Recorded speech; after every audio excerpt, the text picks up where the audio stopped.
I'd like a bar of chocolate, please. Inside this room, all of my dreams become realities, and some of my realities become dreams. Boys and girls, the chocolate room. Come with me, and you'll be in a world of pure imagination, and you'll see into your imagination. We are the music makers. How did you like the chocolate factory, Charlie? I think it's the most wonderful place in the whole world. This is kind of strange. Yes, but it's fun. Don't forget what happened to the man who suddenly got everything he always wanted. He lived happily ever after.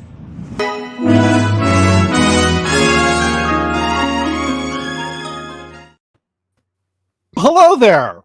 Welcome to the chocolate stream. Willy Wonka and the, I don't know, white bear. I don't know. I got nothing. I'm terrible. Anyway, we're here. The chocolate factory. Do I have to do everything for you? No, I know the name. I was trying to be funny and it didn't come across great and I fucked up. I'm sorry. We were on screen at the same time. I had this really cool intro worked out as you were going to bring me in. Oh, I'm sorry. Just can't get the staff on these streams these days. It's terrible. You're just a regular basically at this point. So what's the difference? Oh, okay. Pick Lance and bring him back in. If I'm a regular, I better be in those opening titles. What's up with that? We're working on that. He wants to re-enter our chocolate factory. Kick him out. He wants to come. He wants to come into the chocolate factory. Yeah. You owe me $200 from the last time I re-entered your chocolate factory. So pay up, buddy. That wasn't powdered sugar, baby. Well, we're here. Welcome, everyone. Episode 50. We actually made it through 50 episodes. It's a big 50. Big 50. We're here. And we got a special one. There is a new one. I know. Thank you. It is special. You're welcome for me being here. You're about to get kicked off. We always got a special one. Yeah. Yeah, he's running the show. He's running the show. I'm smart. Special ed. Special ed. That way. Yeah, so we have a new Wonka movie coming out this week, and we figured let's do a classic, right? Willy Wonka and the Chocolate Factory. We didn't want to do Charlie and the Chocolate Factory. We wanted to do a good movie. So Wonka's already out in the UK. Yeah, it's already out in South America as well. It's already on the high seas, but the copy is a little bit questionable. Well, we got it in cinemas 2 weeks before. Excuse you, buddy. Wow. You mean like you know what? I'm gonna see if I can find a better copy. Then hold on, let me open that up. Listen, you Brits think you're superior until around July 4th. Telling you, I'm half Danish. Okay, that's acceptable. You're making me hungry, dude. Calm down. Hey, you calm down, or I'm gonna come down there and burn the White House down again.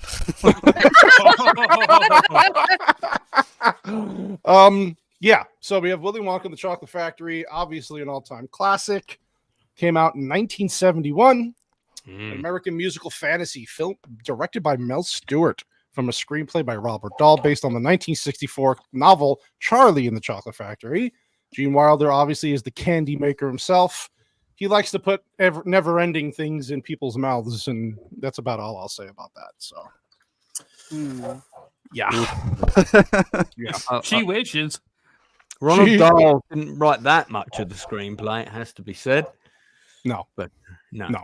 They try to readapt the book version for the Tim Burton movie with Johnny Depp. That's why it's not a musical, more streamlined with the book, but not one of my favorite movies. Not one of my favorite movies. No, definitely not.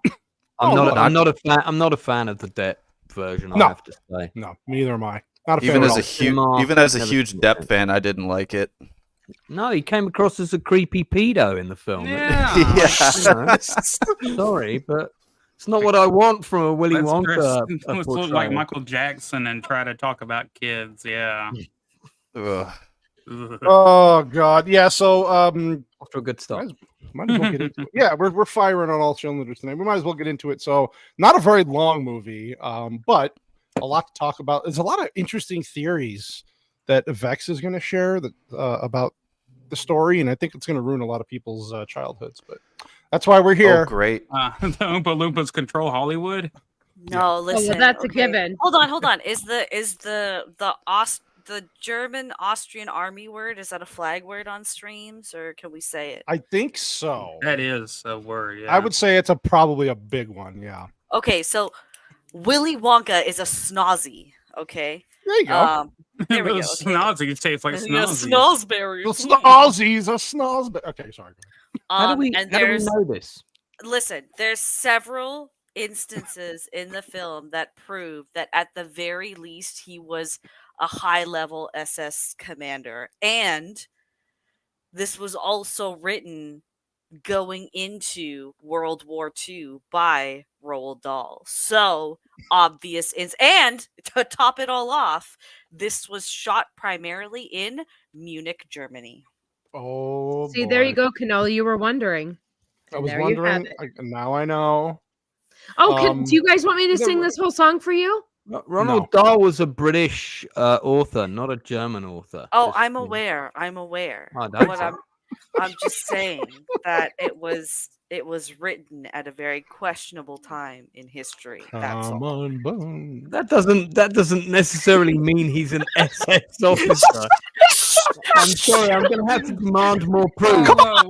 Listen, as we go through the movie, it will become more and more apparent that Willy Wonka is a Snazi. Okay. Okay, I'm honoured to take the role of the defence, Your Honour. Yeah, there you go. That's why Judge we're here. Crowley will decide at the end if winner gets a gobstopper. Yeah, so this is where we get to the right off the bat. We got a nice song, and Mrs. Cannoli was singing. Mrs. Sassy, sorry, was singing this song while we were watching the movie, and of course we looked at her like she was drunk. Maybe she was. I don't know, but. No. I'm fully sober. Just a side note, this is a huge part of my childhood. I'd like you all to know that when I was a kid, I would ride my bike to the convenience store. That's what we called them. It was owned by a couple of foreign people. I don't know. Oh, there you go. Store.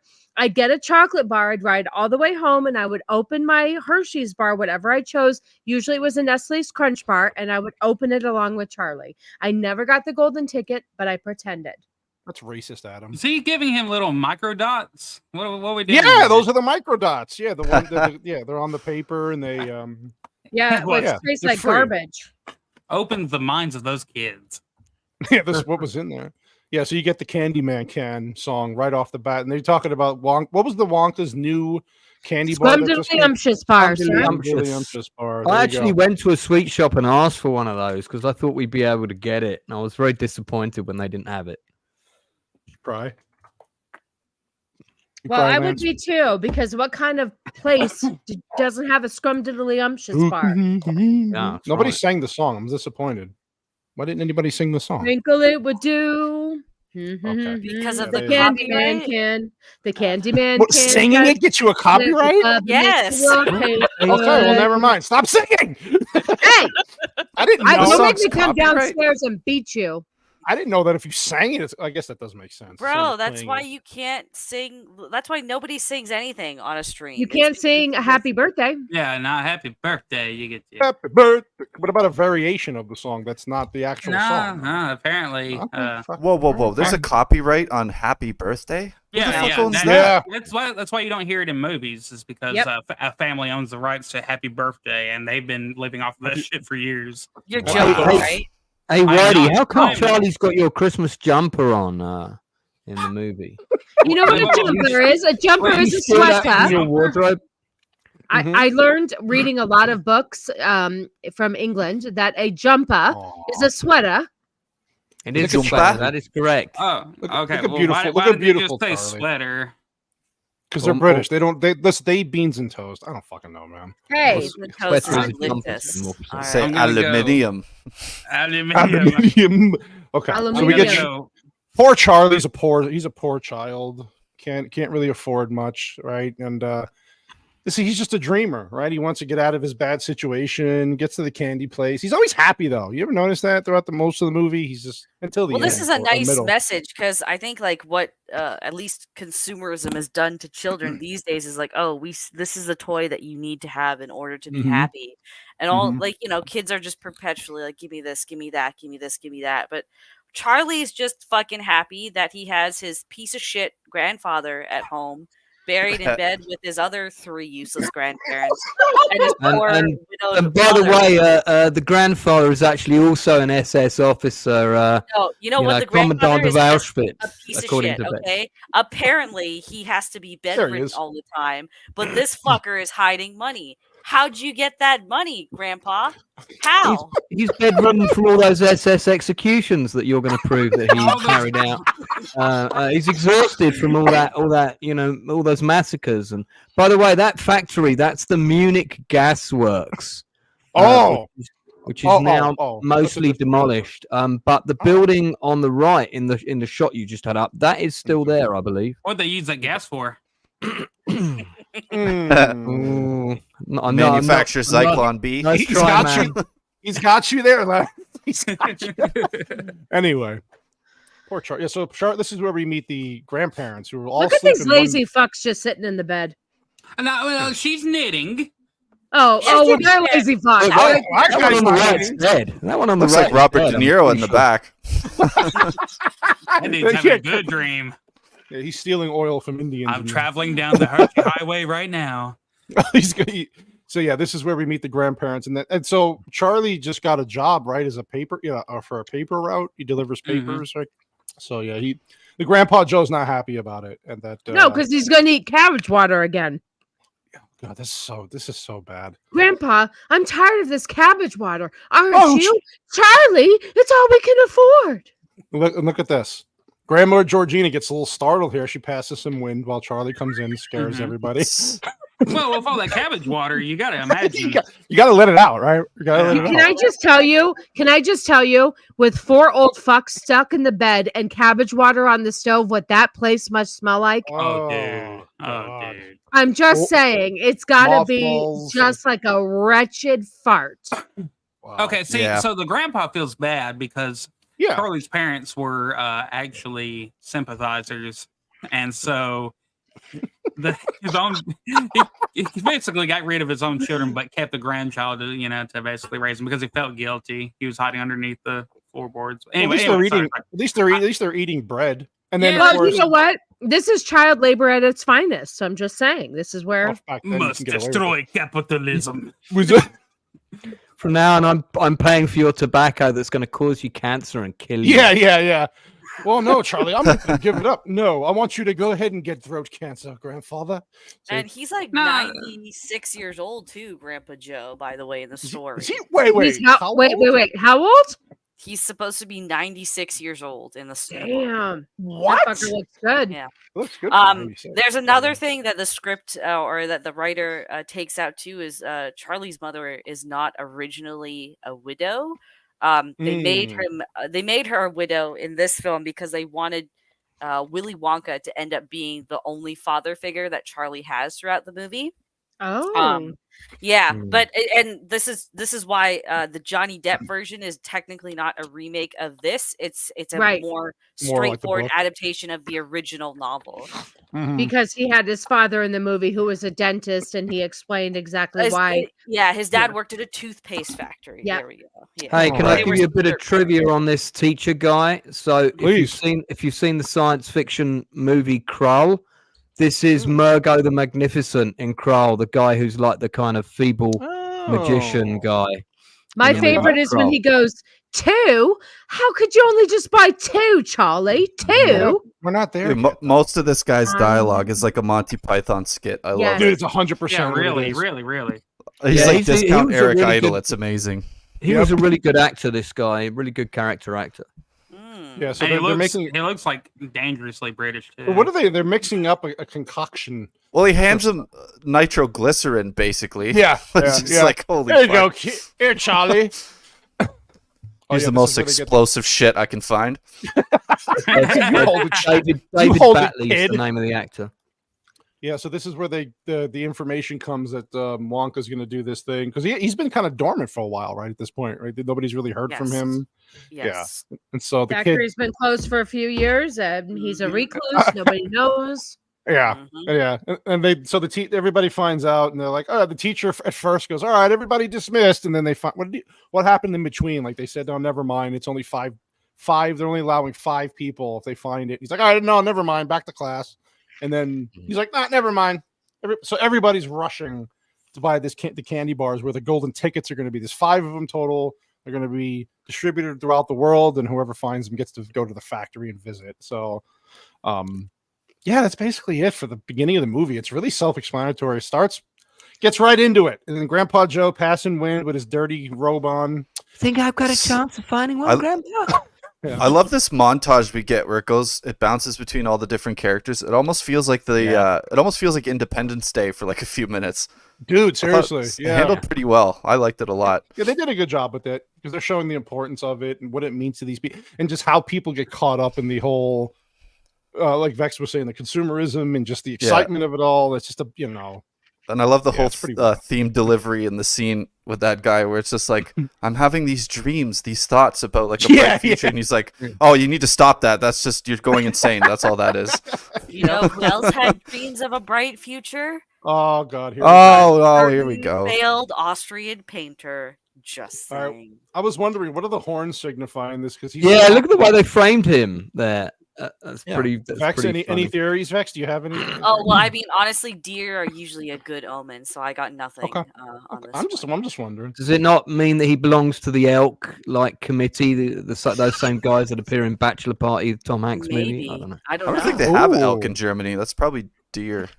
I could be wrong. Hold on. Let's look it up then. Hold on. Oh God, here we go. Let the researcher. I have to admit, pull it up, Jamie. All of these little scenes before they go in the factory are actually they're the bits in the movie I probably enjoy the most. I really like them, especially the bit with the computer, which is going to be coming up in a yeah. So we get to meet Augustus Gloop first, he's a hungry boy. His family likes to eat lots of sausage and his food. dad. All right, no elk in Germany. No, his dad chomps the microphone. He eats the microphone when he hands it to him. Yeah.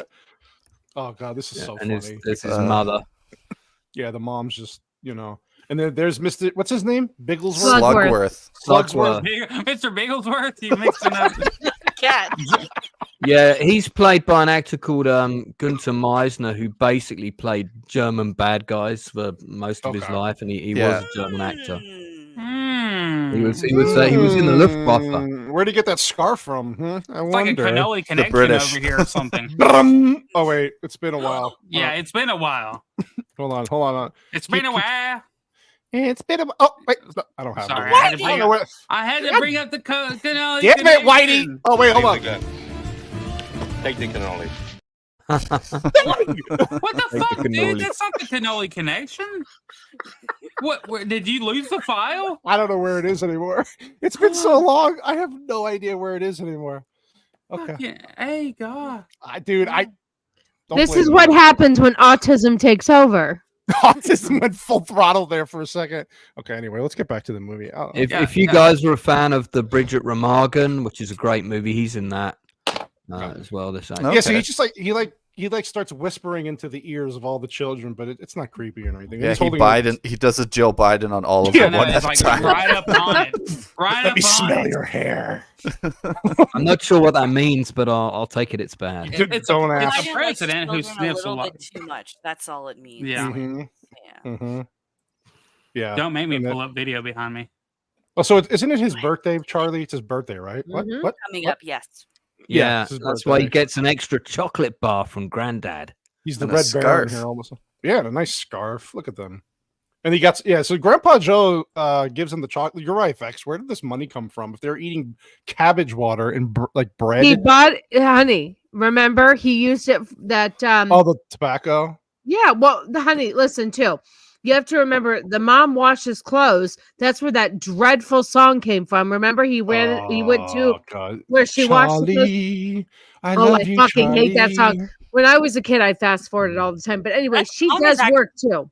Yeah, that song is actually cut out of basically every TV version of this. Thank God, it's the fucking worst. It's the fucking worst. And Cannoli, this piece of shit, when we rewatched it, made me sit through it. I hid this remote so nobody could change it. I didn't even know that song was in there because I've only seen the TV versions, right? Cheer up, Charlie. No, as a kid, I hated this song, but as an adult, I don't mind it so much now. Charlie, I didn't hate it. I don't know. It was just the most. Go ahead. It's not the best written song. Like, there's some really good songs in here, but like it brings best across the how much of a loving mother she is and how much she wants best for her son. But yeah, it's definitely the weakest of the songs, easily. Yeah. You see this part here where he wants to share the candy, and they're like, no, give me. You can see like they're all starving here. They're like, look at their faces. They're like, give me the fucking candy, kid. That mom is saying, I should eat you alive with your chocolate. Look at her. And then Charlie's like, oh shit. Now they resent him because he's out there actually earning money and they're living their life. Oh god, this fucking woman. And then it goes immediately to Veruca Salt. Oh, I want it now, Daddy. I want it now. Why do you hate me, Daddy? God, I have to say, brilliant little actress though. She was good. A phenomenal job. She's good. And Roy Kinnear, who plays her dad, his son is in all the Daniel Craig Bond films. Oh no way! One of the main, he plays one of the main MI6 guys. Greg, is it Greg Kinnear? I think. Greg Kinnear. Kinnear's the last name. Yeah, that's right. This is Roy. Greg Kinnear? Oh, Tragically, Roy Kinnear died when he fell off a horse filming The Three Musketeers. Shit. Which is really sad. But he was sort of a well-known comedian. He appeared in a couple of Carry On films and things of this nature. Yeah, really, this is a good really point, beloved Mike. man. I wonder why AJ likes the little kids, the girls. They were shucking chocolate bars instead of nuts. They were shucking chocolate bars. Well, this would mom have made a perfect hit girl if only the time. She would have. Yes. She was obnoxious, but she did play it very well. Yeah. Look at that beautiful pumpkin head face. Yeah, of the child actors in the movie, she's really the only one who went on to have any kind of career. Absolutely. Well, she's the only one that's actually kind of good, in my opinion. Yeah. Even Charlie, you get like young Luke Skywalker vibes from him. Yes. Yeah, right. Yes. I think Charlie he's got a little fine. whiny. I mean, it's the early '70s, so like I give them a lot of leeway, but still, yeah. And then there's some amazing acting done back then too. But I agree. How many candy bars did they say they went through to get? Well, 760, and then I think he did more. I don't know. At the time, it was 760, so I don't know. They had said it. So one of the workers finally, because he offers a reward. The father, if you find the ticket, you get so many extra pounds. And it's freaking Slugworth. Slugworth is everywhere. Look at it. Was 1 pound extra per hour. That was 760,000 candy bars. Thank you, Hunt, and thank you, Vex, for the. Yes, and then there's Joe Biden. I mean, that's what I said. Why didn't you thank me? You said 760. You didn't say 1,000. No, you didn't say that. Well, she was referring to the candy bars, not the. All right, listen. Not the Thank money. you. There we Keep go. drinking the Truly. Are you eating a Wonka bar right now, Sassy? Scrumptious. No, I'm chewing on ice, which is very rude. I'm sorry. Oh no, I was just wondering because I could tell that something was in your mouth. Giggity. Oh, there's always something in my mouth. Whoa! Is that low calorie ice? Is that gluten free ice? Is that keto ice? Keto friendly ice. Is it keto friendly? No calories. Speaking of putting things in their mouth, they're eating some mint here, some gum. No, it's Tums. It's Tums because they can't stand there. Oh, they're popping Quaaludes because their kid's an asshole. Their friggin' kid's a bitch, man. And look at that woman, though. She looked like a dude. Look at her. That side profile is horrendous. Woof. Looks like a bird. That dude Just saying there was something that was really popular in Germany right before World War II started. Jeez. Is that another Easter egg of definitive proof? Maybe it is. I object, Your Honor. I like dark humor, but holy fuck. Listen, this is Vex. We get real dark. So what? So the is this people... Die Hard? What am I looking at here? Huh? It's your Pan Am. Remember Pan Am? Jeez. I do. Pan Am. Christmas Eve in Wonka Factory. Too bad there's no dub. They didn't need a dub for this because we could use a Die Hard dub for this movie. Hey, get your fat feet out of here. Oh my god. My wife's got a chocolate bar. Okay, anyway. This is one of my favorite scenes in the movie. I know, right? Roald Dahl hated this because this scene wasn't in the book. but I really like it. And Tim Brooke Taylor is a British comedian legend from a trio called the Goodies, which you may or may not have seen. They were as popular as Python in their day. This part was pretty funny, though. How they have this computer, and it's like, I'm going to tell the machine that it will not share a lifetime supply of chocolate bars. Yeah. So the machine's there to kind of guess where the next chocolate bar, golden ticket's going to be, and the machine's being a little sassy. Yeah, it's great. Sassy. I'm now telling the computer exactly what it can do with the lifetime supply of chocolate. This was a funny part of the movie. I did like this. Yeah. It was charming. I'm scrubbing along with the original script, and this is pretty far off from what they originally wrote for the movie. Like, it was supposed to be a German professor with a long beard, apparently, doing this bit. Was he a painter too? Could have been. It doesn't say. Okay, just wondering. It's not nearly as funny though. This version sucks. So good job, movie.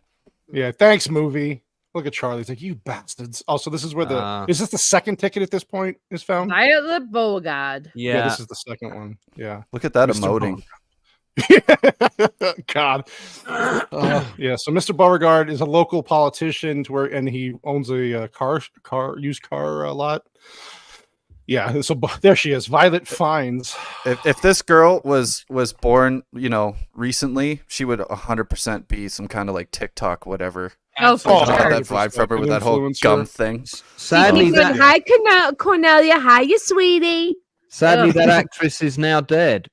Oh, boy. Wow. Yeah, she was the first of the kids to pass away. She passed away in 2019, and she had a pretty tragic life. If you read up, first husband killed in a car crash, and second husband divorced. She also was injured herself in a bad accident. That's because she disobeyed Willy Wonka. Well, that's live by the Wonka, you die by the Wonka.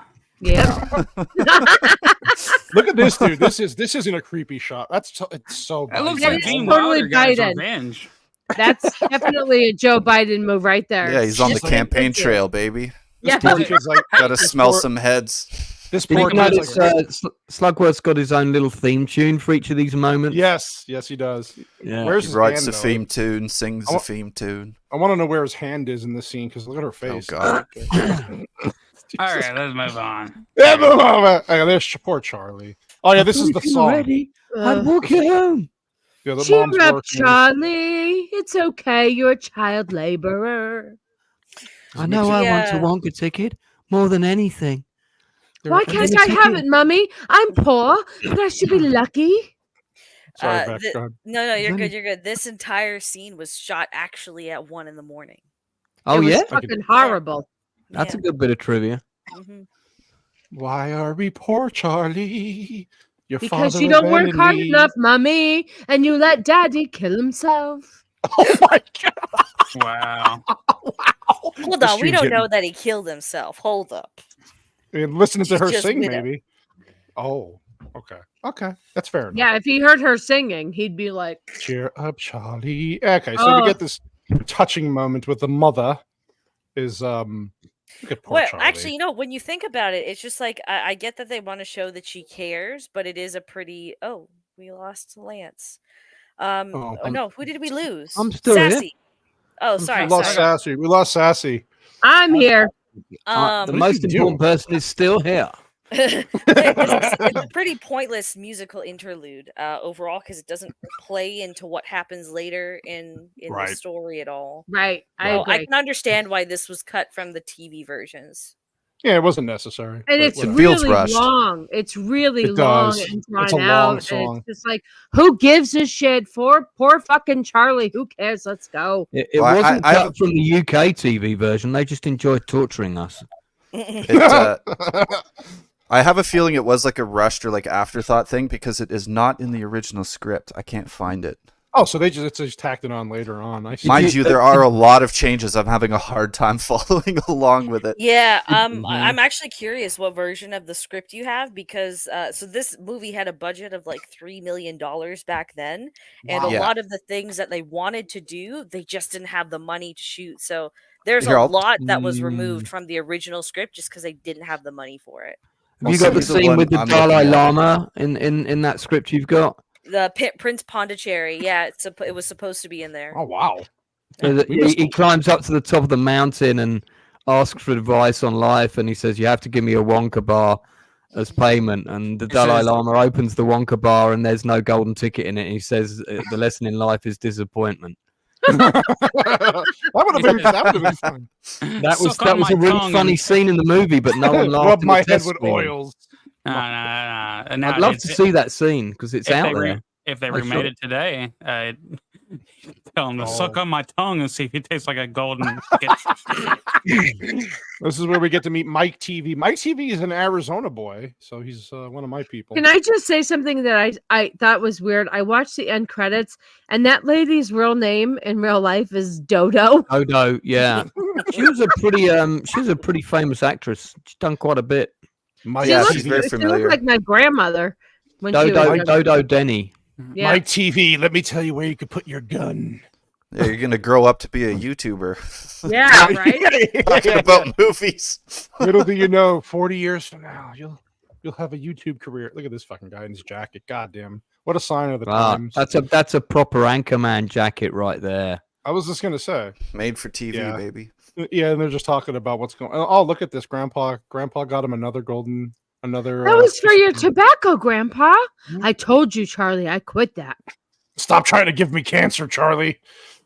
I'm going to give you diabetes with this chocolate instead. And then, unfortunately, there's why does he sound like Marge Simpson? Hold on. Because he can. Because I've had too much Truly. Homer.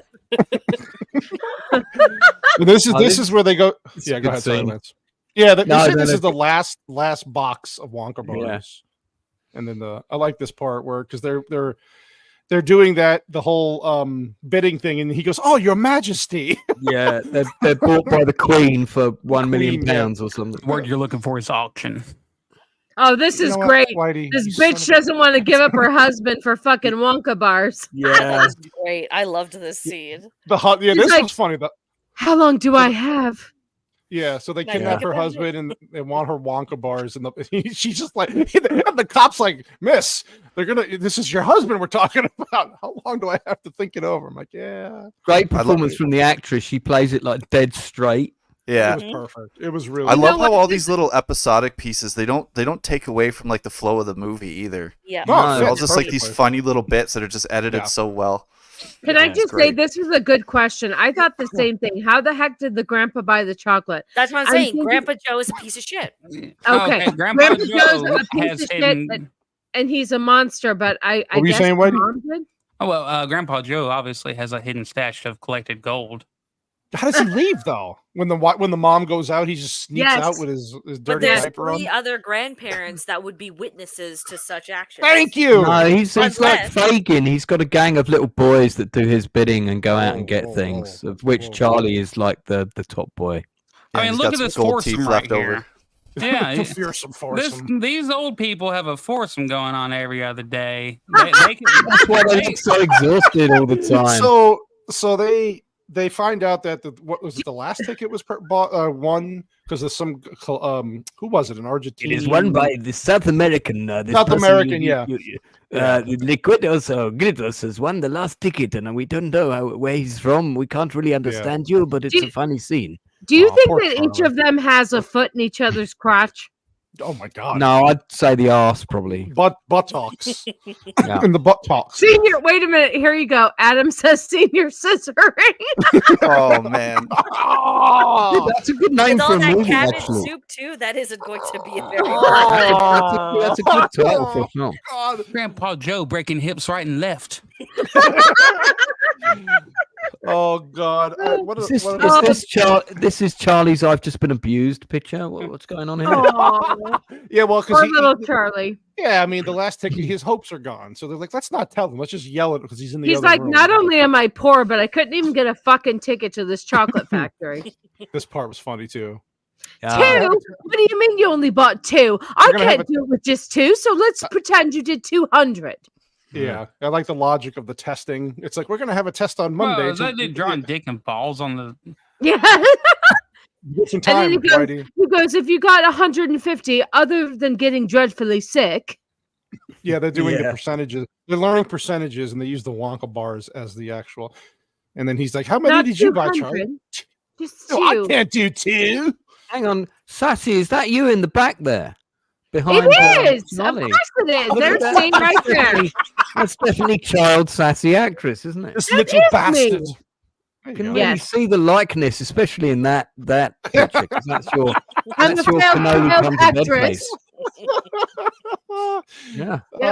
Oh, poor Charlie. This is look at the little depressed fuck. Well, I like how he in the storm drain he finds some change. They don't really say how much he finds, right? It's just enough to buy custom candy. He found enough for a scrumptious bar to shove in his mouth and an extra Wonka bar. Mm-hmm. So he buys the scrumptious. And he shoves it in like he's never had a meal in his life, bless his heart. Hey, is it just me, or do you think this character really works for the guys from Man from U.N.C.L.E. and he presses a button and there's a whole lot of weapons behind all these gun rack in the back? Yeah, he looks like kind of, the guy from James Bond. Yep. Let's go and get a device off him, and the whole candy store's a front. Yep. Yeah. That should have been his spin-off movie. I like that. And then and then Charlie's being the unselfish little kid that he is. He's like, I'm going to buy one more bar for my Grandpa Joe. Yeah, then they find out that the South American guy, it was a fake. It was a fake. Yeah. A fraud. Look at that.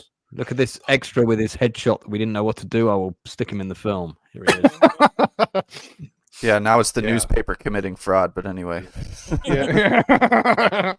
And this is the part that little sassy Sasquatch would sit in front of the TV and open her little crunch bar. Look at him. His hope is still alive. And then Cannoli has actually live footage of what really happened. I have a clip. Charlie, I have a clip of Charlie. Here, we'll play this real quick. I found the last scroll. He found it. Oh my God! Run home, Peter. Run as fast as you can.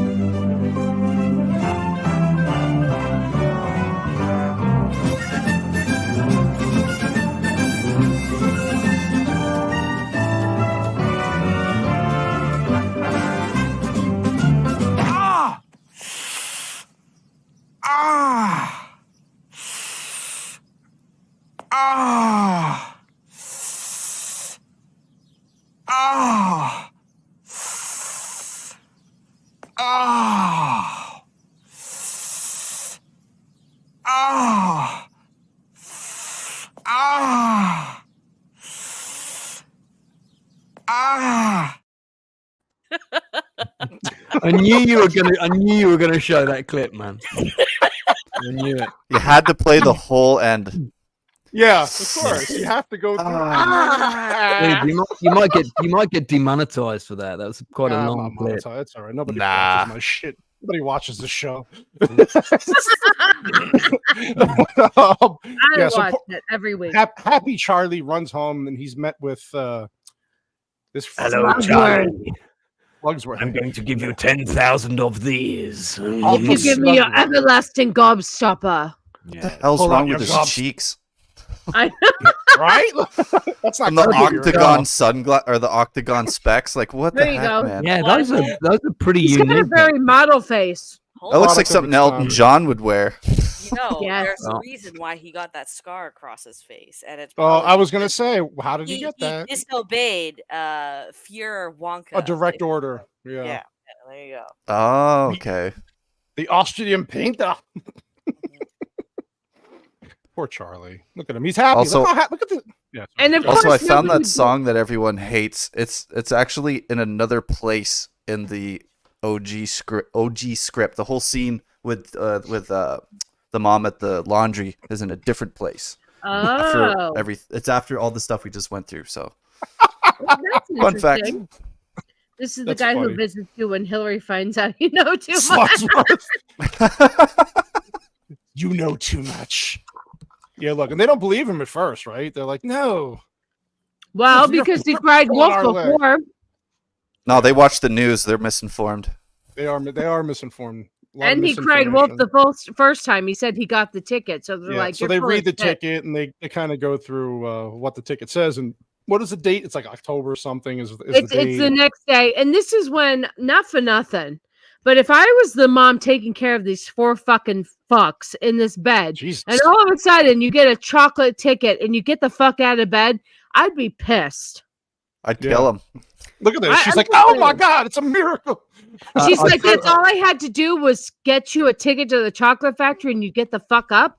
I feel you're overthinking the children's nature of the movie. Oh, Yeah. Sorry.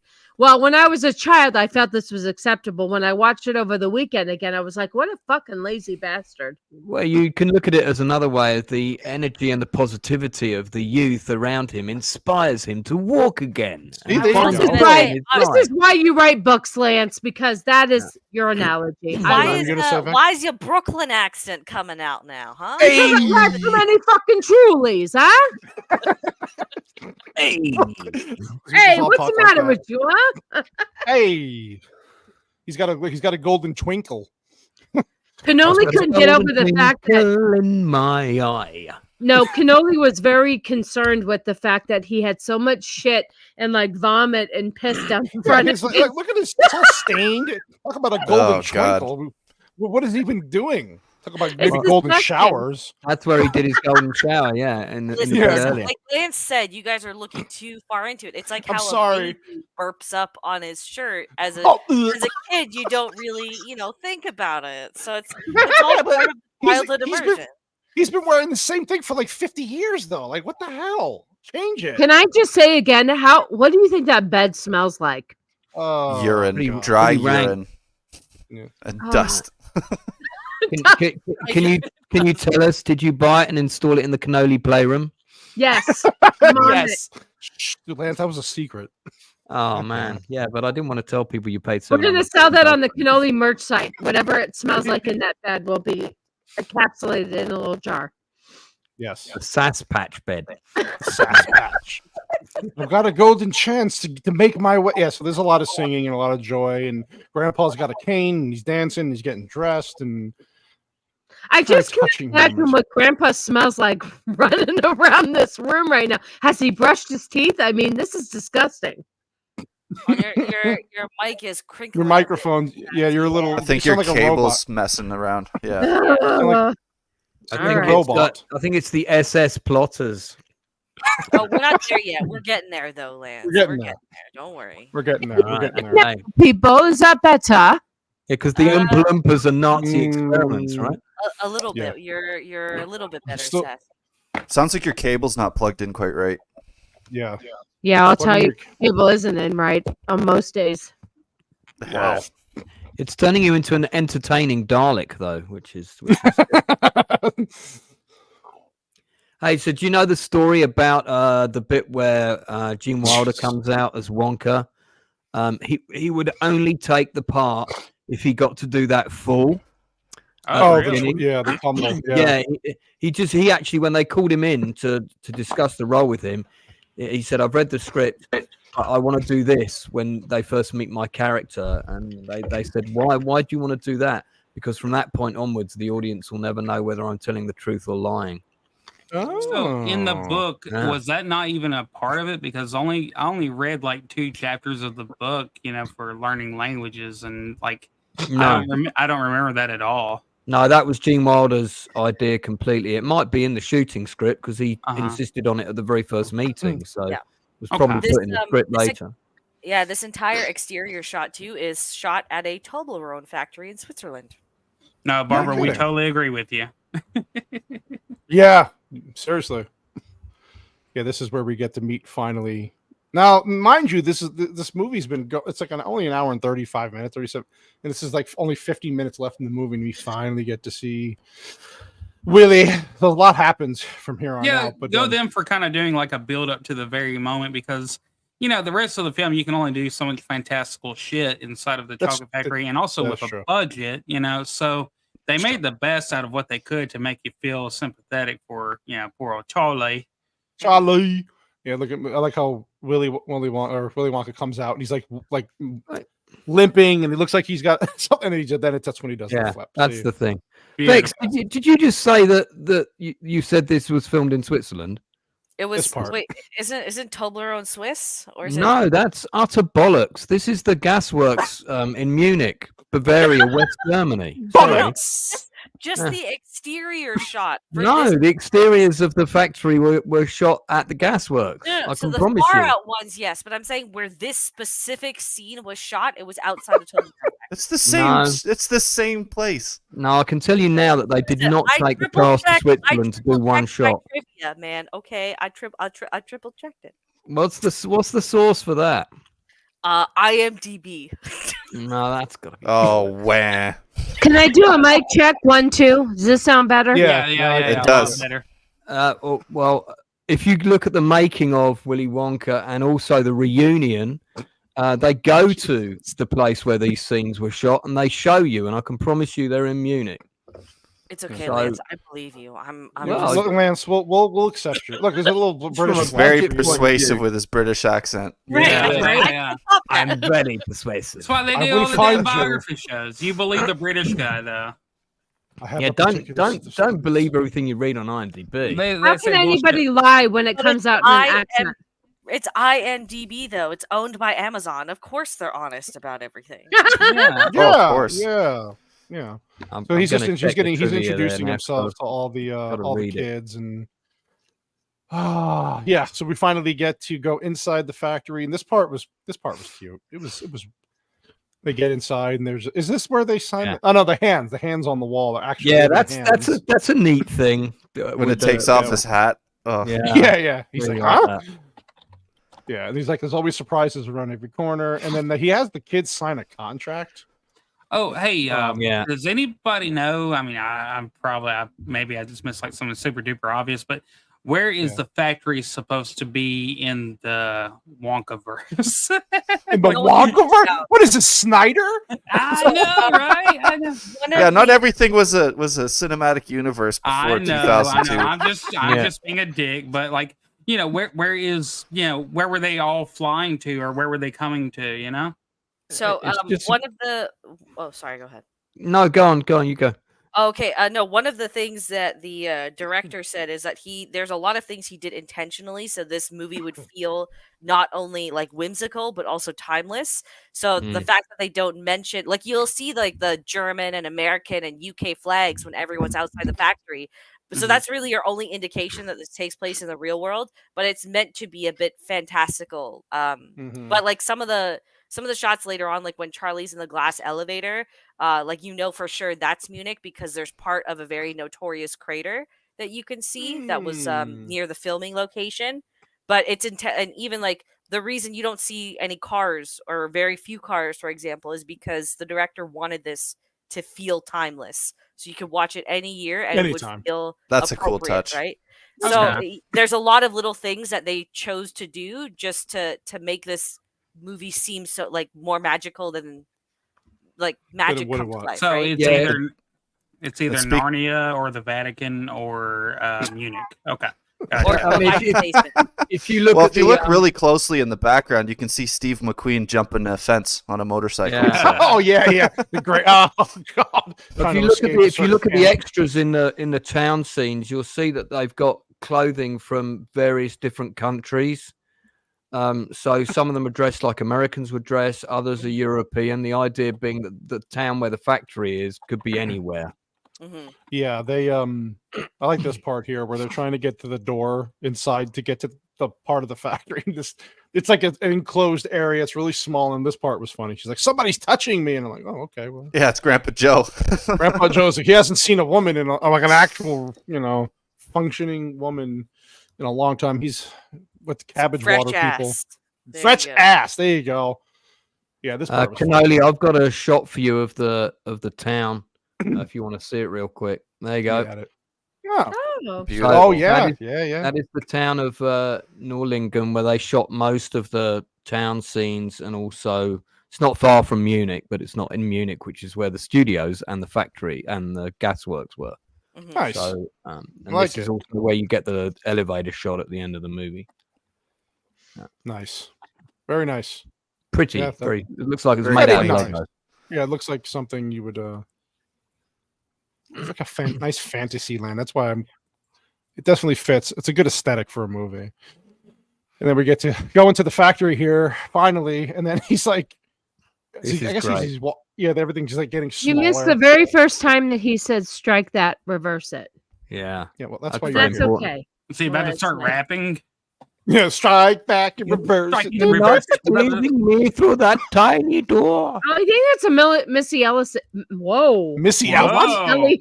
Missy who? Flip it and reverse it. Yeah, there you go. She's speaking truly right now, y'all. Vex has got it. Almost everything so he's basically telling them what's going to happen when they walk in. Everything's eatable. Yeah. And edible, even. Edible, whatever. Edible. No, he said eatable. He did say eatable. See? And then he said edible. Yeah. No. He just said eatable. He said edible, my white bear. Are you drunk? Roll it back. He said, look, eatable right there. We'll do it live. Yeah, but then he said edible. You can't go forward. We'll do it live. Okay. We'll do it live. Do it live. I'll write it and we'll do it live. I'm just saying. Who's that? That's Bill O'Reilly. I love Bill O'Reilly, man. He that's a good outtake. Yeah. He's a laugh riot. Okay. Does he still have a show? Sorry. No, he's got one on now. Yeah, he does something on YouTube. He got fired. Yeah, they usually do. yeah. So they play the song to get in, and then here you go. This beautiful chocolate factory. Oh, look, it's a good shot right there. Now, my child said that the one in Charlie and the Chocolate Factory was better than this one, the actual factory itself. Because she's 15. Oh, sure. Well, we'll let her have that one. She's a teenager. She doesn't know shit. But well, yeah. I do understand what she's saying, but this is 1971 though. This is pretty impressive. I mean, it's a nice fantastic. Set. Oh yeah. Fun fact. So this actually is a mixture of water, chocolate, and cream coming out of this actual chocolate in this waterfall. Is it really? Now, originally it was just chocolate and cream, but when it came out of the spout, it looked too much like blood, so that's why they added water in. Holy crap, that's interesting. And the other thing that the kids said was because you're under hot lights all day. The cream that was in the chocolate river started to go off, so it started to stink. Yeah. And by the fifth day of coming on set, the water absolutely reeked, and they wanted to vomit the whole time. Ew. Health code violation. And with also with the hot lights too, it caused the orange makeup on the Oompa Loompas to melt. Yeah. So every 5 to 10 minutes, they were constantly doing touch-ups on them, and a lot of the actors reported that it felt near impossible some days removing the makeup because so many layers had been caked on, then melted, caked on. It wasn't reapplied properly between takes. Well, Donald Trump does it just fine. I don't know what their issue is. Yeah, right. Well, it's huge. All I'm saying is, like, if you can afford all this shit, can't you afford some fucking fans? Maybe an ice block. 1971, buddy. I don't know, man. I don't know. Hey, so I've got a question to ask the panel here, right before we go into this scene.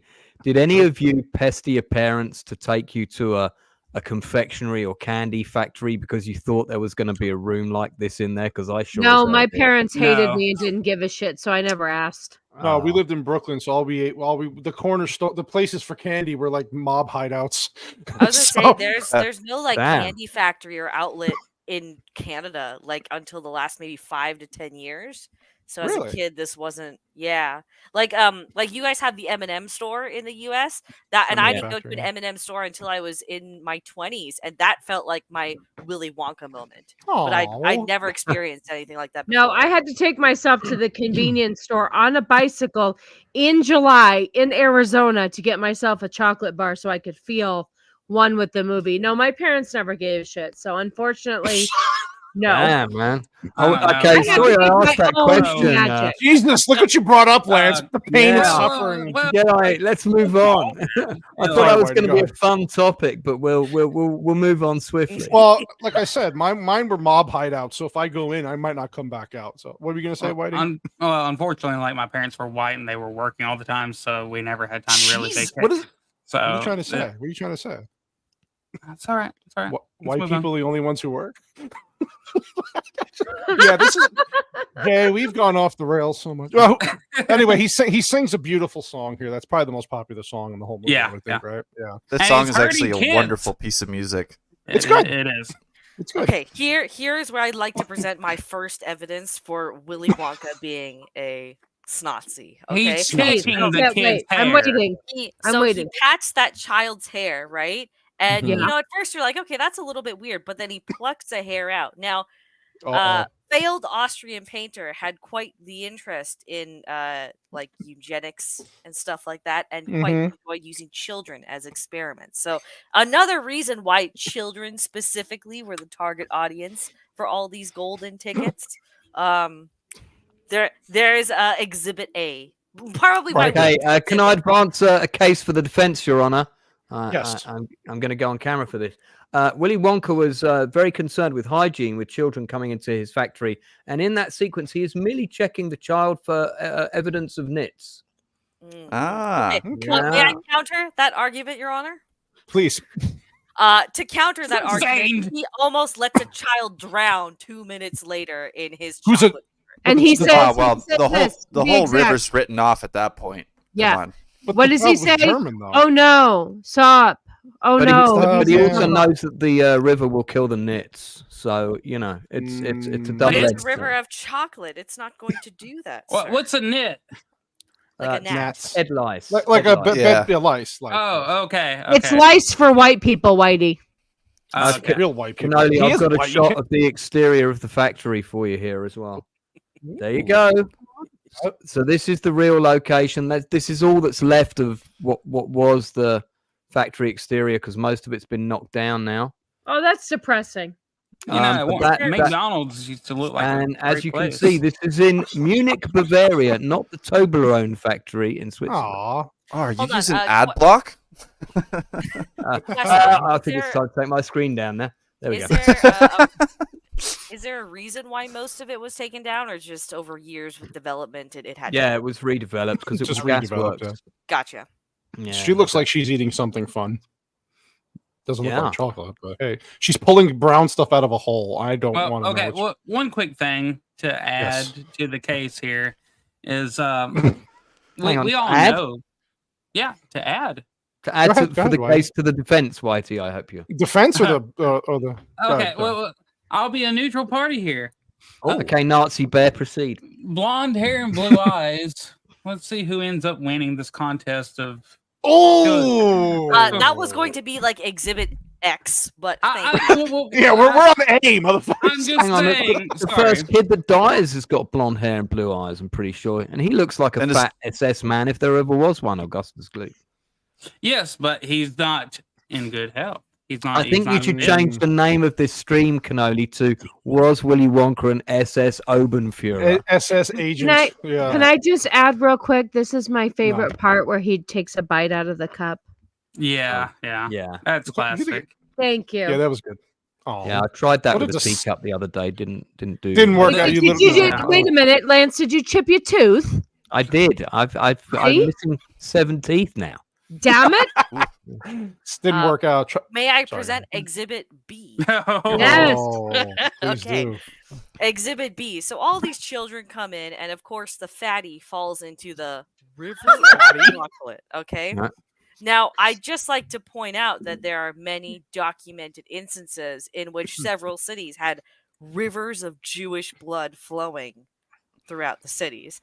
That's a stretch. Listen, it was fun. It's been fun doing YouTube. And I'll see you later. Two shades off of red flowing through his factory. All right, there you go. Wow, that's okay. All right. Objection, Your Honor. That many cities also have rivers of shit, which look exactly like that. Hey, maybe it was just Passover. Yeah. Hey. Oh. I like it. Well, the Thames didn't exactly have a good standing for a long time. So, well, you see, if you go by Vex's theory, this line here in the captions should say, "Now we know who makes the chocolate red." So the Candyman can. Because he mixes it with love. And then here's your bunch of Donald Trumps right here running around. Yeah.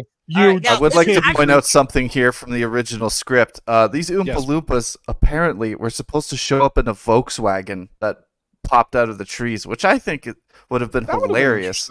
Yeah. That would have turned it into National Lampoon's Vacation, though, would it not? Wonka Vacation. All I'm saying is Mel Brooks could have directed this entire film. I think he missed the clown car Oompa Loompa shot, though. May I present Exhibit C, Your Honor? Yes, Exhibit C. Exhibit C, okay. Exhibit C. Now, the Snotsy doctors very much like to experiment on twin children, and coincidentally, all the Oompa Loompas look identical. Oh, man. Objection, Your Honor. That's simply because all the Oompa Loompas have fucked their cousins, as is well known in Oompa Loompa culture. Is that why the heads are big? Yeah. Are you saying I thought they were just Dutch-Irish. Yeah, he did say that. Wait. Are y'all saying that all Oompa Loompas look alike? Are y'all really running with that? Yes. Yeah. Bigots. Yes. Peter Dinklage would find this film very problematic. Very offensive. Yes. Petey Dink. And he also would put all those actors out of work as well. Everything I thought as a child has been crushed. Well, I like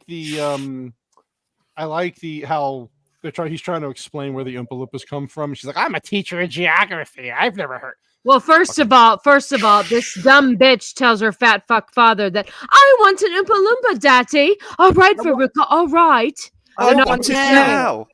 I want it now, Daddy. I want it now. What are you talking about with the annoying heart? Annoying heart. That's what I was wondering.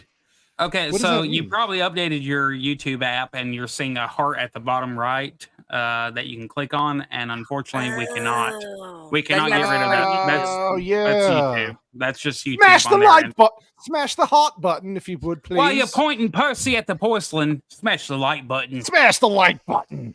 I just did. Sorry. All of a sudden. Because that's what. You listen. You of all people should talk about accents, okay? So you leave her alone just because she sounds like Dracula, or what is it? Count. Yeah, the count. I want to hear it later when she does the trivia. Yes. You leave her alone. I'm here to defend her. My chocolate has never touched my human hands. My chocolate starfish has never been plunged. There's always a first. Stop! Don't. You're gonna hurt yourself. Please, no. Augustus. Well, here, wouldn't this destroy the theory though? Because the German kid falls in, is it because he was? But here's the thing, right? So here is where Exhibit D can be presented. Ooh, I love this. Again, so now the whole thing about the supreme race was to find the smartest, the fittest, all of that, etc. Right? So the golden ticket thing was like step 1, right? Step 2, process of elimination through the factory. So this is just one out of 5 so far. That's all. So it's okay that this kid dies because he's trying to perfect what he wants to do next. Objection, Your Honor. Charlie is clearly a young homosexual in development. So I'm afraid I have to reject this theory outright because the Nazis were known persecutors of homosexuals, and I'm pretty sure that Umpagura Wonka would have cottoned onto this. Objection. There is no evidence that Charlie is a homosexual. First of all, like that on the record. Has a very effeminate voice. Cannoli, go back. It just proves right there that this fucking twat is enjoying what's going on. This Spence is terrible. I hope it'll last. Look at his eyes. Likes the killing of children. Look at his eyes. God damn it, Vex, you've ruined my childhood. Oh, yes. Thank God. That's beautiful. Look at it. Remember once you asked me how a bullet comes out of a gun? Comb my hair like Charlie. Yeah. That's that SS agent over there. No, but she's right, because it is process of elimination, and he gets excited when each one of them goes down. He doesn't resist it. He goes, "Oh no, stop, don't!" And it's so sarcastic. You know what, David? I'm sorry. God damn it. Sassy just said, "When each of them goes down, no one resists." I rest my case, Your Honor. Whoa. You do not want to rest your case right now. Vex is only getting started. And I do agree. Charlie is a flaming homosexual. Look, I am just getting. Hey, dude, he become a veterinarian. Wait, okay. He was suspiciously happy to get that scarf. That's all I'm saying. That's what I'm saying. Is it look good with my red shoes? my pumps. Cannoli, you're not good at that. Leave that to me. I've got a perfect. Oh, so this is where they start singing, right? Every time I've got a perfect puzzle for you. What do you get when you guzzle down sweets, eating as much as an elephant eats? Guzzle down white cream sauce. What do you think? Yeah. I mean, see, now they got all my favorites right here in the back. They got the sugar. White sugar. That's because my white bear is sweet. Yeah, he's sweet, all right. Especially when that white powder hits his nose. Yeah, I get a little sugar in my tank. Like, how do those Oompa Loompas steal all your dungarees from your wardrobe there? What are these words that you're saying? Wait a minute. Chocolate. Wait, are we supposed to take this chocolate gurgling? Is this something else? What? Oh man, it's supposed to be. I don't know, dude. Nowadays, with all these people talking about eating cake and shit like that, fuck them. Man. Oh, I'm sorry, Jay. I know you're right. I need to not sing it so spot on. Thank you. Well, sorry. Just saying. Pretty. Yeah, it's right. I feel that fear is unfounded. I don't like the look of that Oompa Loompa. Listen, would you stop? Canoe you got there, Wonka.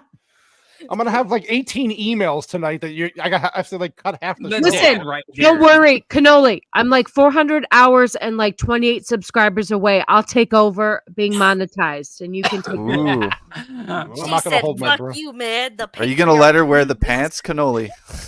Yeah. Let's put the full control of the money earning in the lady. Sassy, how many subs you at now? I'm at like 471 subs, and I've got 468 hours left to be monetized. Well, if you and Vex just do another double boobage stream, you should hit 1,000 in a day. Yeah, I know. I'm going to invest all my money in the lady that talks about trannies on YouTube. Yeah, that's security right there. Yeah, not movies, but we're gonna talk about. So this is Cannoli's favorite part because he loves. Did they show roaches in this, Cannoli? I don't know, man. This part's weird. Now, getting into this scene here, this is where they get on the boat ride, right? This is really weird. Very odd. It is odd scene it is for a kids movie that's rated G. They're just going through and they're talking to each other. What kind of business are you in, Salt? Nuts. I'm in nuts. Nuts. Before we go too far ahead, there's an interesting tidbit about that Oompa Loompa song. The one in the script is completely different, and it definitely sucks. But they do rhyme Augustus Gloop with Cockahoop, which I thought was funny. Oh, now we really needed that in the movie. Hey, those things, they cost way too much money for what they do. I would have needed that in my life. And you know what? I know something else that rhymes with goop, but they wouldn't. Why didn't they use poop?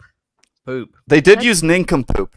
I thought Cockahoop was funnier. All right, yeah, this part, watching this as a kid was a little weird. Yeah, it was weird. It was like watching the psychedelic. This guy's a psychopath. This is London Underground bullshit right here. Yeah. What's up, Vex? So Veruca Salt, the actress who plays her, in her memoir, she said that there's actually there's more images, like disturbing images, that were in this scene that were cut from the final version. Like one of them included like someone getting a giant needle in their arm, and it was like a zoom of it. She also said that a lot of the child actors, their reaction to this is genuine, like the fear. They also fully believed Gene Wilder's performance during this whole scene. They thought he was actually going crazy on the set. Well, look at him, man. Look at his face. Oscar worthy right here. Yeah, it was great. And here is where I'd like to present exhibit. Oh, here we go. Oh, fuck. Yeah, it's his Nuremberg speech. He starts saying some really crazy things. The facade starts to crack temporarily, and his true intentions bleed through in front of the remaining surviving children. Stein. Stein? What the fuck is that? No. A Stein, I believe, is a big cup for drinking beer. Right. There you go. Stein. Stop judging me, Were you thinking of 9? Was that the only? Yeah, maybe that's what it was. Stein. That's amazing. Schnitzel, Stein, and Essen, the only German words I need to know. Listen, if you were looking for a wholesome stream about a wholesome movie, this is the wrong I am show. so sorry, Hey, Zach. This is a beautiful movie. I've been terribly miscast. There's my Zax. What's up, Andrew. bro? Yeah, good to see you, Andrew. I'm sorry, amateur analyst. This is not what you signed up for, but this is what you get. So. Hold on a second. Good morning, Andrew. Good morning, Andrew. Yeah. Good afternoon. We don't got to worry too much. Maybe they'll take down one of amateur. Daddy, wait a minute.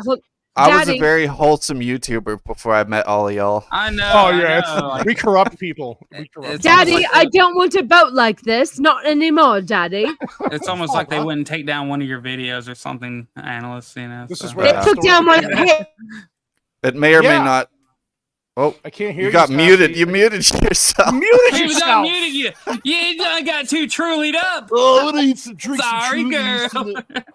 I was trying to say they took down one of my streams too and never put it back. Now you're on the wrong microphone. You are a mess. You are. You say I hope she starts knocking down the camera like she used to. Never. I have clips of that stuff. I gotta I gotta put those back up. Those are great. Those are great. Right, listen here, you fucks. I'm back. So did you see this part here? This is where the camp is. I'm gonna agree with Vex here. There's something behind that door. Whoa, wait, a camp? Well, Vex did have a theory on after this part, but with the goose part, we'll get into that though. But this is a messy area. Yeah, dude, man, these Oompa Loompas need to clean up, man. They wake up late. Isn't this this is the inventing room, right? This is the inventing room. It's a crack den, is what it is. Hang on, Canoli, can you go back one shot, man? To the right. Look on the left. They're trying to hide like a massive pink dildo on the left there. Look, it's sticking out from behind the. Oh, they show it later. Hold on. Here is where I'd like to present Exhibit F. This is disposing of the bodies and their possessions. They do have shoes everywhere. They do. There is and that. jackets and empty jackets not owning to people. So there you go. Maybe they're being timed for how fast they can make a door hinge or something. Oh shit! Or a lampshade. Objection, Your Honor. This is definitely the Oompa Loompas sex device invention room. Now, I'm gonna, Your Honor, may I counter that? The Germans were notorious sex fiends prior to the start of World War II. That is true. As the jury right here, I gotta say, was that thing steam powered or nah?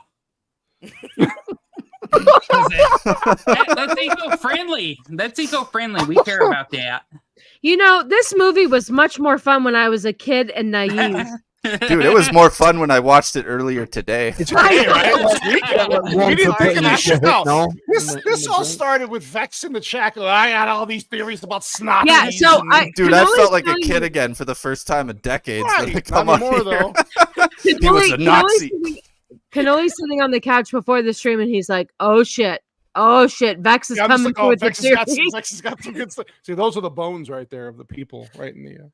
No, he put in the shoes because it needed more of a kick. There you go. This is, Okay. So those Are we sure this isn't a cocaine plant for the Oompa work all night? Okay, so the bubbling that's going on back there means that there's protein. There's protein in meat. Oh.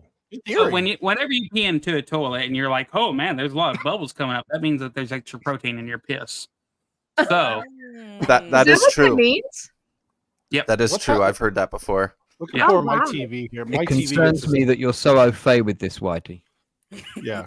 I just, yeah. My TV eats the exploding candy, right? There was some exploding candy. Wait, did he just throw a kid's jacket in there? Yeah. Notice no body. It was too cold. It needed. No, that's not because it's cold. But don't you guys remember how the Snazis used to, take their possessions and then repurpose them or redistribute them to other people? Oh my God. Snazis, vicious canids. What are you talking about there? Vicious canids. The Snazi berries taste like Snazi berries. This is where they make the everlasting gobstopper. You suck them forever. That's not. They can take it's that for out of kids context. who are poor. Okay, and now we get to vaccines. So now we're taking human material and putting them into other humans. Oh my god! Oh my god! They never get any smaller. Never. It's because it's. Yeah, I did am you hear that, never. Dex? They I'm stay never hard gonna be able forever, to watch never this. get any smaller. Oh, if only they were Cavill flavored, I'd be totally on board with this. Oh, God, we Jeez. know that. There's Cavill flavored wallpaper coming up. So. Oh, Yes. Yeah, that's all. We never have. Raspberries. Where's Vex? She's supposed to be on the stream. Oh, she's licking the paper again. I don't know what the fuck. I am Oh never my going to be God. able to watch this movie again the same way. No, girl. And won't. you see the Charlie in the background between these people, and you know Willy Wonka's looking at him, going, "Yeah, this is my boy." Look at those blue eyes and that blonde hair. Yep. See, this is why I win, y'all. This is why my YouTube channel is exploding. You notice how he gives it to him last, right? He's like, "Oh, Hey, she got 2. I want another one." Jay Goodwin, the 1,000-year Reichstopper. May I present Exhibit F, Your Honor, here? Oh God! Wow. Here we go. So he makes a gum that has all 3 courses of a meal. Seems awfully interesting if you want to cut down food costs for your potential slavers and laborers. Wow! I like that. Objection, Your Honor. Wonka is simply trying to solve the problem to world hunger. And besides, Oompa Loompas eat 3 times the amount of a normal man.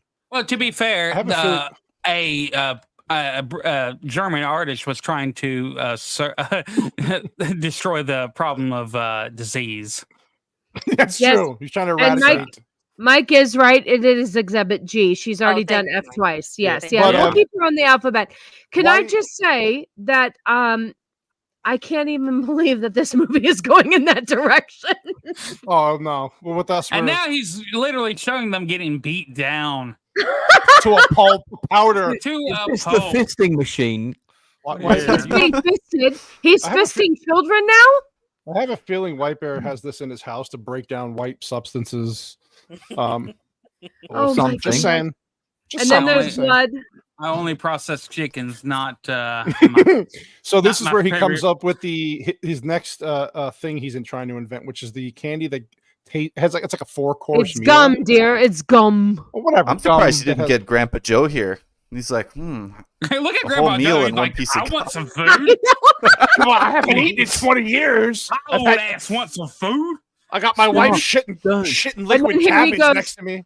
Then here's Wonka going, stop. Don't. Yeah. Roast beef and a baked potato. Again, survival of the fittest for his purposes. I would like to point out the VFX here. This is a very nicely done composite. Yes, it is. Because she's filmed on a separate pass with a big blue spotlight on her, and then she's projected back onto the normal pass later, which is very good effect. You can tell when they do a shot behind her because you can see the light is imposed on her. Yeah. Yes, it's still, but it's pretty darn good for the time, and it's basically a proof of concept for Star Wars if you think about it. Because that's all they do, but they do like 11 layers. So yes, yeah, that's why her hair is shining blue from a down to bowl. the Bexy juicing room, please. Now it's paint. Now she's a doll. Now it's paint. Okay. Oompa Loompa, I'm gonna squeeze you. If here is where I'd like to present Exhibit H, Your Honor. Oh, H. Yep, you're right. H is good. Go ahead. Taking away the children that they see fit to use for other purposes. Actually, objection, Your Honor. This child will not fit through the door for any of those rooms due to the inflatedness of the object. And to counter that, Your Honor, the Snozzies were not above removing limbs for experimentation. Wow. Okay. Objection, Your Honor. Even the removal of limbs will not reduce the balloonness of the. All right. Go ahead, Whitey. What were we going to say, Whitey? Well, from the jury section, because some of the people here on the panel are British. British. It's called H. It's called H, but it's called H. So you're kind of invalid here. What? I'm so confused. What? Who's sniffing cocaine tonight, Whitey? I thought we were H. Hash? Are you talking about heroin? Look at Whitey. He's about to fucking lose his shit. Look at him. I'm about to fucking lose my shit. Bless your heart. I know what you're talking about, White Bear, but I just want to see how far this would go. Oh, let's move on. Yes, listen to Jay Good fucking win, okay? Jesus Christ. We have British people here. You have to accommodate the British, okay? British. I'm still so confused. Okay, well, I mean, that's not our fault. You know, ignorance of the law is fucking like, 50-50.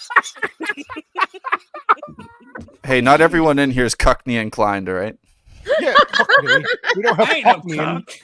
Oh, here we go. Here's Vex's Cavill wallpaper. Oh, the snozzberries. Man, that man fucking spreading COVID like shit. Did you guys notice? Let me just say, as an adult watching this, do you notice how erotic Grandpa Joe? He's licking that paper, man. Yeah, I did notice that, and I wish you didn't remind me. Sorry, it was a little like. It was a little too much for me when Grandpa Joe, like, it hadn't been like he left the house for 20 years. The last thing I licked tasted like watered cabbage. He says, Charlie, have you ever been down the Yellow River? Grandpa Joe's like, hey, Charlie, let me teach you. And then this is where we get the that famous quote, "We are the dreamers of dreams. We are the music makers." Yeah. While they're licking wallpaper. So, hey, is this the fizzy lifting drinks? Well, no, hold on. Before Vex gets turned into, I know the next exhibit's coming up. But, A, B, C, D, E, F, G, H, I. Is she on G or A? H? She's on I. I. Okay. But if there was lickable wallpaper, though, would you not lick the wallpaper if it tasted like candy? I mean, come on. I would lick it all the time. My tongue would be raw.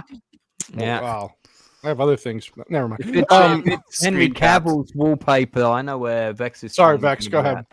No, I was just gonna say that they did lick plain wallpaper, and Peter, what's his face, the kid that plays Charlie, he very notoriously said it is the worst thing that he has ever tasted. I can imagine. Yeah. No. They actually got real magic wallpaper for the film. You're lying. I agree. You're lying. It had to taste like snozzberries. It tastes like berries. So they go into the bubbles room. What is this room again? The fizzy lifting drinks. Fizzy lifting. Now, Vex, I know Vex has something. I know you got something about the bubble room, right? Is this the next exhibit? May I go ahead, Your Honor? Or oh no, please do. Oh, okay. So essentially, this is an allegory for an actual gas chamber. Oh my God! Oh. Jesus Christ, my childhood is fucked. It was your childhood was screwed anyway. What the hell's the difference? I know, baby, that's true. Holy shit! Look at Grandpa Joe's like, I haven't had this much gas since I ate the cabbage last week. But they're having fun over here. Oh my God, this is hysterical. It's a gas chamber. It's the most bullshit conspiracy I've heard since the CIA base on the moon. He looks like Einstein here. There's more evidence for that. Look at this. Oh my God. Yeah, look, I'd say objection, Your Honor. The only gas that's in this scene is emitting from Grandpa Joe's anus. So let me tell you something. Your Honor, may I refute that point? I would just like to point out that the human body does in fact release gas when it starts to decompose. Damn, Vex, you're taking this into a really dark place. Stop ruining my childhood. This is the only shot. I actually listen, Cannoli. I think if our daughter watched this with Vex's ideas in mind, she would enjoy it. She would enjoy it more. I'd rather listen to this than watch the movie again. Okay. Oh my God. One quick moment about the movie. Yes, please. Now, I've seen 1980s music videos that look way worse than this. I'm serious. Yes, you're right. Yeah. For 1971, it's fine. The wire works fine. You cannot see the wires at all, but these composites, especially these like really low res ones, are terrible. Yeah, these are terrible. But you're right. You couldn't see the wires. But I'm just saying, like, we didn't go any better from 1980s music videos until 1971 until 1980s. Like, this is pretty good for 1971. Yeah, dude, you can see wires in Back to the Future too. Right, but you can't hear, so you gotta give them some credit. $3 million. Vex, is this an allegory for something? Because they're about to get destroyed by the fan, but they. I mean, I think that's pretty fucking obvious. It's a it's a callback to Half-Life. He has to expel some gas to go down. Look, see, listen, I just have to say that if that were me, I'd have no problem getting down. No. Neither. The perks of IBS would actually come in handy here. Exactly. That's what I'm saying. Yep. Yeah. So then they finally get out and they come back and they meet them. Oh, and this is why she gets all bitchy because I want a golden ghost, Daddy, and I want it now. Does anybody have any more exhibits they want to? I'm sure this means something, Vex. Go ahead. You're on J. You're on Exhibit J. So, quite notoriously in camps, there were specific prisoners that were chosen to do specific things over time. This is a bit of a metaphor for said people collecting the jewelry and prized goods off of potential inmates and repurposing them as other things that can be gifted to the German peoples. Point of order, Your Honor. That's conjecture. You could say that about anything. Wait. This is a subtle metaphor about certain people doing certain things. That's not evident. Wait. When did this become a looking for evidence here? I want the truth. An objection, Your You Honor. can't handle the truth. I have a written statement from the prosecution here that clearly states that Henry Cavill can shit gold. So, therefore, that argument is refuted. Your Honor, I would like to see evidence of that, please. Entered into the evidence locker. Thank you. Evidence locker. Evidence locker. It's available for sale on eBay. Why do we have lockers now? Yeah, Vex requires a rather long recess to go over the evidence. I think she just got overruled. Overruled. This is when we find out Veruca Salt is gay because she says, "I want a bean feast" in this scene. What? She does. She clearly states. Boo. What does that mean? What does that mean? Hey, I don't know what rich people do in their free time. What does that mean, Lance? Bean feast? Yeah, what is a bean feast? That would be eating ass, okay? It's a big munch, you know. It's a big munch. No. Bean feast, that would be an ass. That could be anything. No, What? bean feast is definitely a woman's clitoris. I'm sorry. Oh, Yes. There you go. Thank you. What? Hence the It's term. very similar to carpet Hold on. feast. Hence the term flicking the bean. Yeah, exactly. Exactly. Whitey, See. what the fuck, man? Me and the prosecution agree on this point, Your Talk Honor, about for me. once. Like, Okay. I think Whitey just learned. It's a disgusting he way fucked to around put and he that. found out. That's a disgusting way to put it, but it's got to be sustained. Yeah, well, Sustained. Put it Whitey, in the evidence locker. Whitey, you sorry. clearly don't do enough snorkeling, man, and with that beard, I can see why. Well, wait. Like, Willy Wonka gets a little racist here. He says something about performing baboons. That's fucked up, man. Yeah, what's up with that? That was the Talking about 60s. Tarzan They and still had Netflix. weird circuses. That was a Yeah. good point. That's good. Yeah. So these geese shit out magical golden eggs, and Vex says there's something different. I think that's what the wrapping paper is. What's going on with the shrink wrap there? It's not like wrapping the Wrapping the eggs. Yeah, they're getting ready for Easter. Like I like the look. I like the look on the one Oompa's face. He's like totally tired of her shit. The one in the back left. Bitch. yeah, right. Yeah, he's a bitch. I'm gonna wrap you in this fucking. They did 36 takes of this sequence. Really? No kidding. Yeah, 36 takes. Wow. And it was shot. It was shot on the actress's birthday.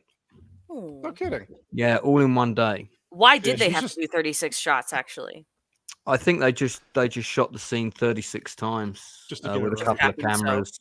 I am looking at the lyrics of the song. That is quite a mouthful for a young That actress. is. So she Yeah, probably she did stumbled a bunch of times because fuck, I probably couldn't even say it. She did a good job. She did a good job with it. Yeah, she was good. I'm pretty sure I could sing it fine the first time. I've watched this 100 million No, times. I think we all. Yeah, know well, the that's 100 answer. million takes though. That's I think true. we all You're know right. the answer.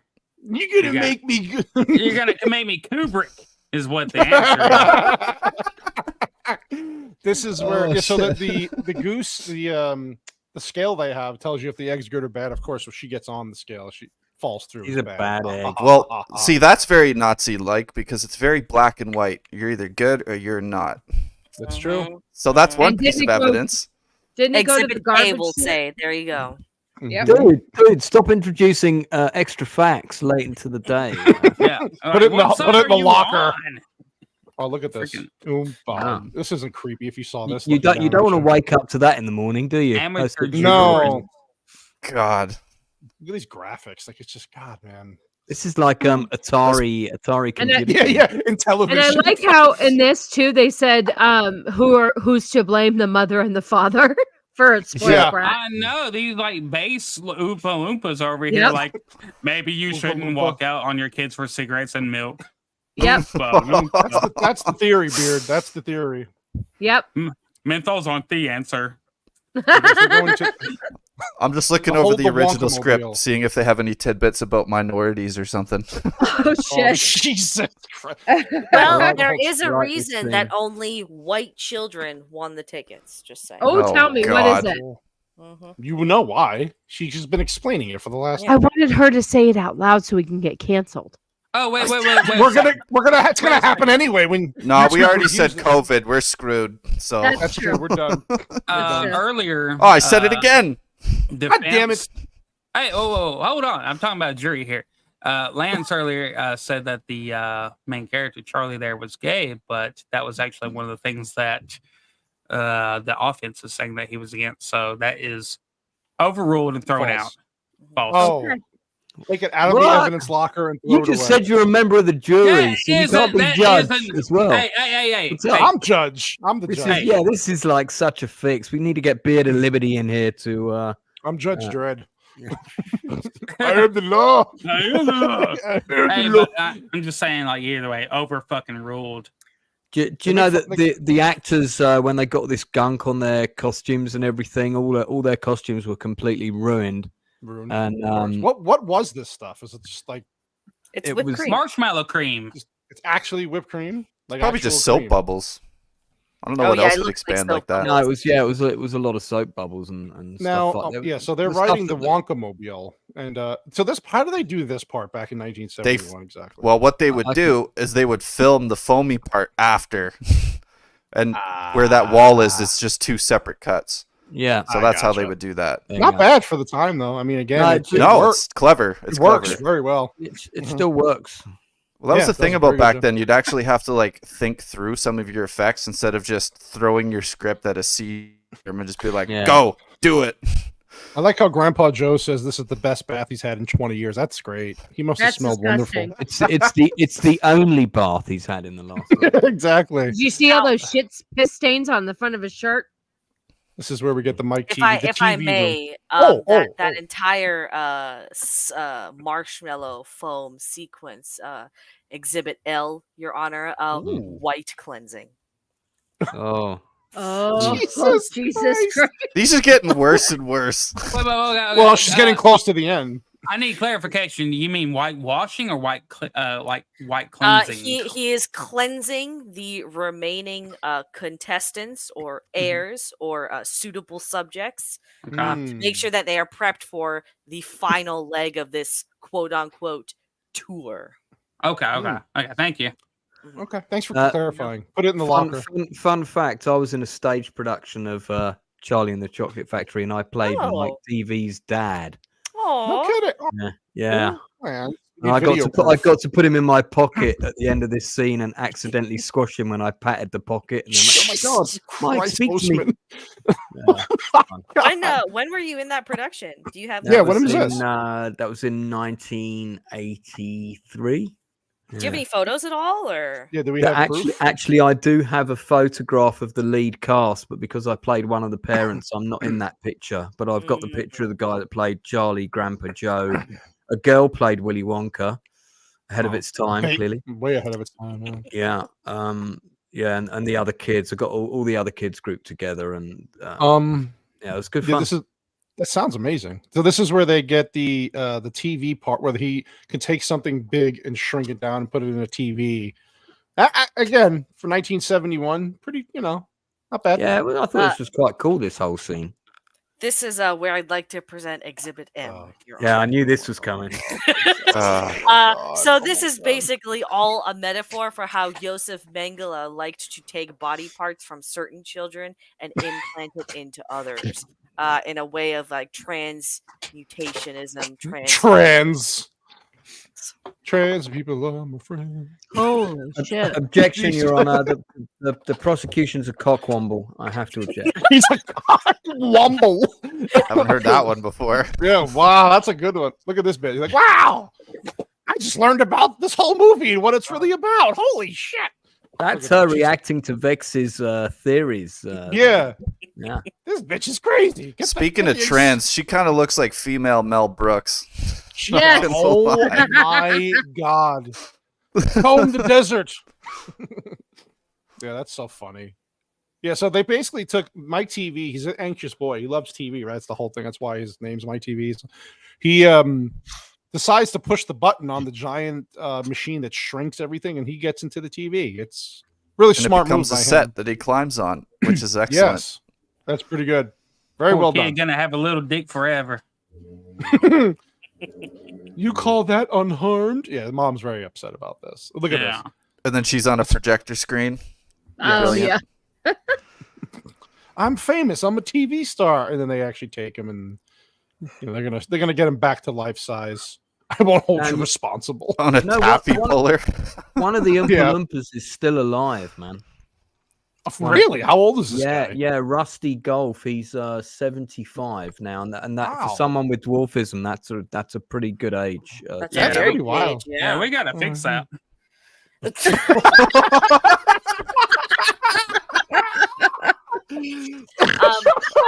Your Honor, I'd like to present Exhibit N as well.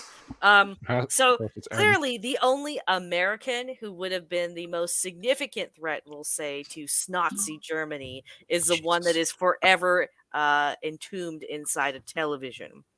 Probably also a nod to the heavy propaganda against the Germans at the time as well. Vex, never change. I swear to God, please, never change. This is we gotta do these. We're just gonna change the form. We're gonna do these theories for every movie going forward. Well, you know that the surviving Oompa Loompa played the aged goblin chief bank teller in Harry Potter and the Deathly Hallows. You know, the one with the scribe, the little sitting in the bank. Yeah, wasn't that Anthony Warwick? No. Then you're thinking of Warwick Davis. Warwick Davis. Yeah. That's what I'm thinking of. He's in the Harry Potter films. He plays a different part. Yeah, and he's also in Star Wars. Right. Yeah.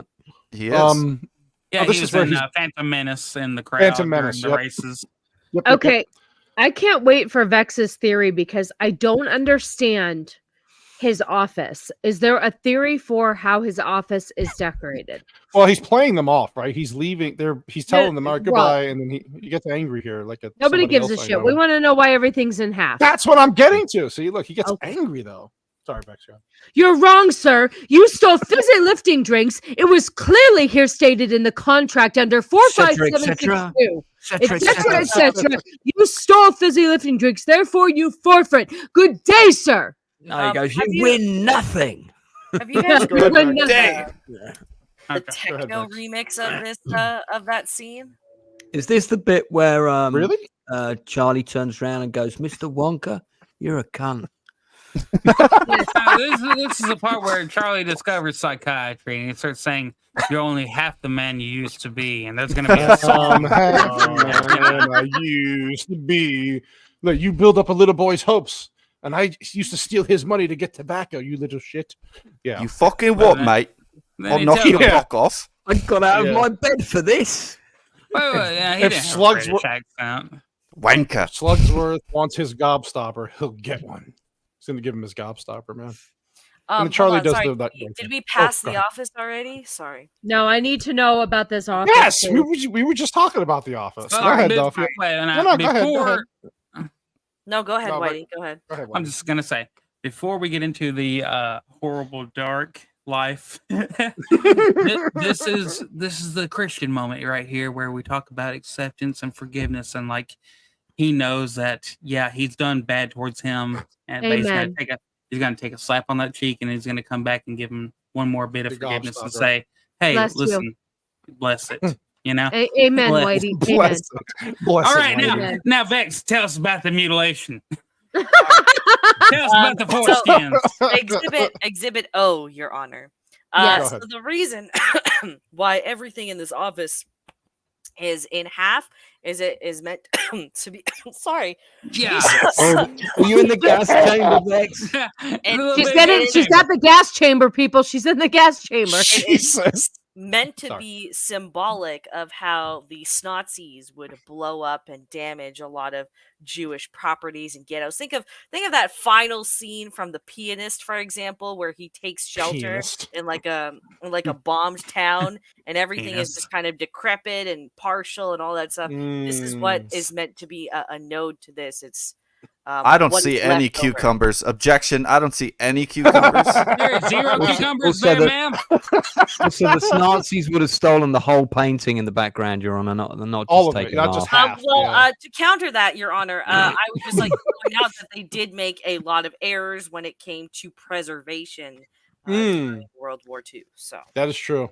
And another point of evidence here. I am reading the script. It describes everything being in half, but doesn't give an answer to why. So it's just some awkward thing that just because. Fuck you. So yeah, it really is odd. It's very odd that he would have half of everything and it not be explained. So we'll have to go with Vex's. I like Vex's theory better. It's just weird though. It's such a weird ending. Yeah, and then so Charlie does the right thing, right? He knew he was going to do that, so he's like, "Hey, you win." And Slugsworth actually worked for the Willy Wonka the whole time. I mean, he was testing them. But he's just not complete without an heir to pass it on to the next generation. Yep. So every male role model in Charlie's life is a liar and tricks him. Pretty much. So you can't believe any of them. Nope. Wonderful. Yeah, this is where he pushes the button. I never pushed this button before. Now I'm taking you up to the lift. Better hit 88 miles an hour. No. I will say. So this is also an allegory. To, alimony? Alimony. What are you thinking? Too much litigation talk. Life is okay. If the glove don't fit, you must quit. Sustained. I'll say, this is an allegory to the tests of life that prove whether you're worth it or not. And Charlie passed those tests. Wonka is God. Okay. Your Honor. Yes. Go ahead, Whitey. Finish. I finish. All right. Exhibit O, Your Honor. This is Exhibit O and Exhibit. No, I did O. Okay, this is P and Q then. Okay, so Exhibit P, blue-eyed. Mind your P's and Q's. Sorry. Here you go, sassy. Blonde hair, blue-eyed boy is the winner, which of course the Nazis really liked. And then Exhibit Q, this is a snazzy leader showing his heir, his kingdom, so to speak, that he has conquered now. And you know what? Let's throw in Exhibit R as well, because allegedly the Nazis were really into alien shit. So this could also be an allegory for the spaceship that they sought to build at one point. Yeah, I was about to say they were pretty into rockets, so. Objection, Your Honor. I refer you to the cockwomble comment I made earlier. Sustained. Yeah, that's overruled. Conjecture. So are we gonna do the Lion King next and talk about how that's I got an allegory for the Third Reich because they look down on their pride. We are doing District 9 down the road. It's about apartheid. Oh, I got to be on that. Eventually, we're doing that one. Well, if you do Lion King, you know who has to be on the panel. Oh yeah. No, because he's going to talk about fuck me eyes and what's her eyes. Yeah. Do you guys remember in the depth version they had that really weird shot where you saw all the kids and their parents leaving the factory, and like Mike TV was kind of all stretched out, and he was all flat. I do remember that. That was so effed up. That was so. And it was very uncanny CG. Yeah, it was very bad, which made it look even weirder. And I remember thinking when I got to the end of that very painful film, going, "Oh my god!" And now you've traumatized us even more by the best part of that movie was Christopher Lee as a dentist. That's about all I remember. This candy is bad for your teeth. Part of that teeth. movie was when it finished. Yeah. Yeah. So this is where. May I also present Exhibit SS, Your Honor? Oh, SS. Oh, I see what you did there. Now, The supreme leader invites Charlie, knowing now that Charlie is the ultimate choice. He could carry on the race and whatnot. So he invites the rest of his family because he understands that this is a pure bloodline that must be continued and protected at all costs. Holy shit! I'm surprised you haven't brought up the. You haven't made any ties to the youth camps of said Austrian painter. Ooh. Oh, I did. I did several times. Yeah. Oh, okay. Amateur blacked out at that point. He's like, I don't know. My eyes sort of roll in the back of my head when I hear some of these nonsense conspiracy theories. Amateur jurists is what we are right now. So isn't this where the guy gets the girl sequence in the movie? Usually. So he gives him the whole factory, and he's like, your family can move in. So all Charlie's issues are gone. He's going to be a rich Wonka maker. The chocolate man. Now you can die of diabetes. Like he's like, it's. No. Okay, now to bring it back home, this is a genuinely good moment. This is it's fantastic. When it comes back to childhood and the reality of watching this for the first time, you saw that and you're like, holy shit! Yeah, that's a good feeling. That's what we were all waiting for to bring us back home to. For the grown man to hug the little boy and say, "This is all yours now." Well, yeah, boy? he didn't have a father. He'd lost it all. Don't worry, I'm trying to make you feel bad for being a fucking creep, but you should. God damn it, you should. But for real, this was it was why good. we probably all watched it as many times as we could when we were kids. So it's a good movie. It's a good movie. We just had to make it fun. Vex, are you ready for trivia? I got lots of trivia. Yeah. Well, I bet you do.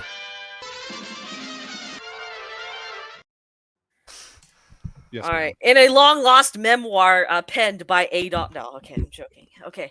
I don't have any box office for this. I do. I do. I was about to finish my point, though, Lance. Oh, all right. Okay. Well, I thought I'd interrupt as normal. I thought otherwise you'd be disappointed. Oh, damn, British. The movie had a budget of $3 million. When it did release in theaters, it made just over $4 million, which was actually considered quite disappointing. Yeah. Interesting. WB. Even though it got rave reviews from the critics as well, it still underperformed. Didn't do well, huh? But it was a huge hit in Europe. It was a much bigger hit in Europe than it was in the States. Yes. In America, man. It only made about $500,000 in the US on its first Wow. Because at that time, people still couldn't read books in America. Whereas, dude, they still can't. I don't know what a book is. What's a book? A lot more people had read Roald Dahl in Europe, you see, so they were more. I can understand more receptive to the film. Yeah, I can understand. Anyway, go ahead. So this film is often erroneously thought of as a Warner Brothers production. In fact, the film was independently made, and the 1971 release was handled by Paramount. However, the theatrical oh, there she goes. There she goes. Lapsed in 1997, and Paramount, in the days before home video release, thought the film was of little commercial use to them anymore, so they never renewed them. The rights were eventually bought by Warner Bros. In 1983 when it was expanding its Warner Home Video catalog after the home video boom of the early 1980s. The film was first released by them onto VHS and Betamax in 1984. They were also responsible for the 25th anniversary theatrical re-release in 1996 and all subsequent home video releases. And then Warner Brothers did produce the 2005 adaptation with Johnny Depp. Interesting. Yeah. What's up, Kayla? Ernest Ziegler, who played Grandpa George, was nearly blind from poison gas in World War I.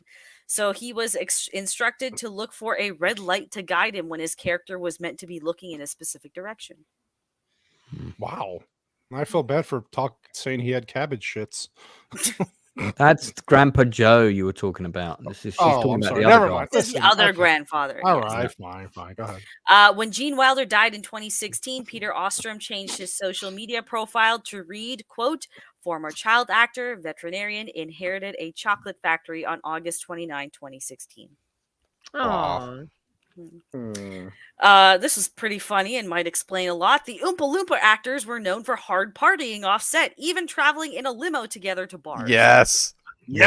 It wasn't a Volkswagen? Come on. No. Maybe it was a Volkswagen limo. Who knows? Oompa Loompa das Auto, ja.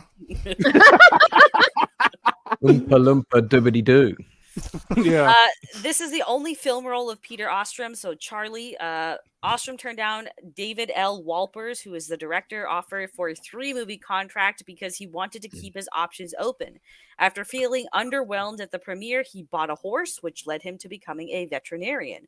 Ostrum only tried to return to acting once when he auditioned to play Alan Strang after Peter Firth left the Broadway production of Equus. Is that how I pronounce it? Aquis. Aquis, thank you. Okay, in 1975, as of 2013, Julie Dawn Cole, who plays Veruca Salt, is the only one of the child actors that was still acting. Yeah. Wow. Unbelievable. When asked on his thoughts on Charlie in 2005's Charlie and the Chocolate Factory, Gene Wilder stated that he enjoyed Johnny Depp's performance, but disliked the film as a whole. He was not a fan of Tim Burton as a director and said that he was generally insulted when his films were remade, despite the Tim Burton film being an adaptation of the book and not a remake. I was reading more into this, and Tim Burton actually really disliked Willy Wonka and the Chocolate Factory as like the original film that we just watched. So he hated it. Yeah, so that's why his re-envisioning is in some ways more accurate to the book, but also so wildly different in style than everything. Yeah, which is why he doesn't get invited round for parties very often. Yeah, really. I mean, that man can have any opinion he wants, really, but boo. Yeah, come on. That's just a shit opinion. He is a miserable bastard, though, so I could see why he didn't like this one. Yeah, he did say that it was far too whimsical and positive. Yeah, exactly. Oh, the shame. Mel Stuart initially wanted to reveal that Willy Wonka had strategically placed the golden tickets to give the factory to Charlie. The idea was dropped, but hints remain, including Mr. Wilkinson acting as Slugsworth, conveniently showing up whenever a ticket is uncovered. Yeah, he was doing that teleport shit, because like one day he's in Germany, the next day he's in America, the next day, you know. Yeah. But that's how I always saw it, because it was pretty obvious that, you know, he planted these. Yes. But in this version of the Wonkaverse, all of those locations are all within 10 miles of each other. So he planted the silver dollar in the drain in front of that place because he knew he would be there. Because it was scheduled for the next day. Like, that would have been a disaster if no one found the last one, you know? Very true. Good point. Very Good point. I have quite a big loop of trivia here. So Roald Dahl disowned this film. The script of which was partially rewritten by David Seltzer after Dahl failed to meet deadlines. Dahl said that he was disappointed because he thought it placed too much emphasis on Willy Wonka and not enough on Charlie, as well as the non-casting of Spike Milligan for Willy Wonka. He was also infuriated by the deviations in the plot Seltzer devised in his draft of the screenplay, including the conversion of Slugworth, a minor character in the book, into a spy, and the fizzy lifting drink scene. To add insult to injury, Seltzer had Willy Wonka spout quotations all the time that were not originally in the book. As a result, Dahl refused to sell the company rights to the book sequel, Charlie and the Great Glass Elevator. Seltzer had an idea for a new sequel, but legal issues meant it never got off the ground. Reportedly, Dahl was so unhappy that he refused to ever watch the completed film in its entirety. Once, while staying at a hotel, he accidentally tuned into a television airing of the movie, but reportedly changed the channel immediately when he realized what he was watching. Funnily enough, behind-the-scenes footage on the DVD shows him looking happy while visiting the set, and he even attended the premiere. Julie Dawn Cole, commenting in 2011 on these events, remembers him as being a large, scary man. Damn. Sounds like a real dick to me. Right. I mean, I can be pretty sympathetic of a writer who, you know, writes an IP and then gets a movie deal, and the movie is like almost nothing of what he wrote. But your mind, amateur. Oh, so geez. according to a publisher who worked with Roald Dahl for many years, the author was roundedly considered to be a jerk, an abusive, intolerable person. Fuck him. Right. This recently unearthed a memoir in New York covers confirms this. Quote, for almost 20 years, his New York publisher was Alfred A. Knopf. In his memoir, avid reader Robert Gottlieb, top brass there from 1963 to 87, wrote a little about working with Dahl. His behavior towards the staff there was so demanding and rude that no one wanted to work with him.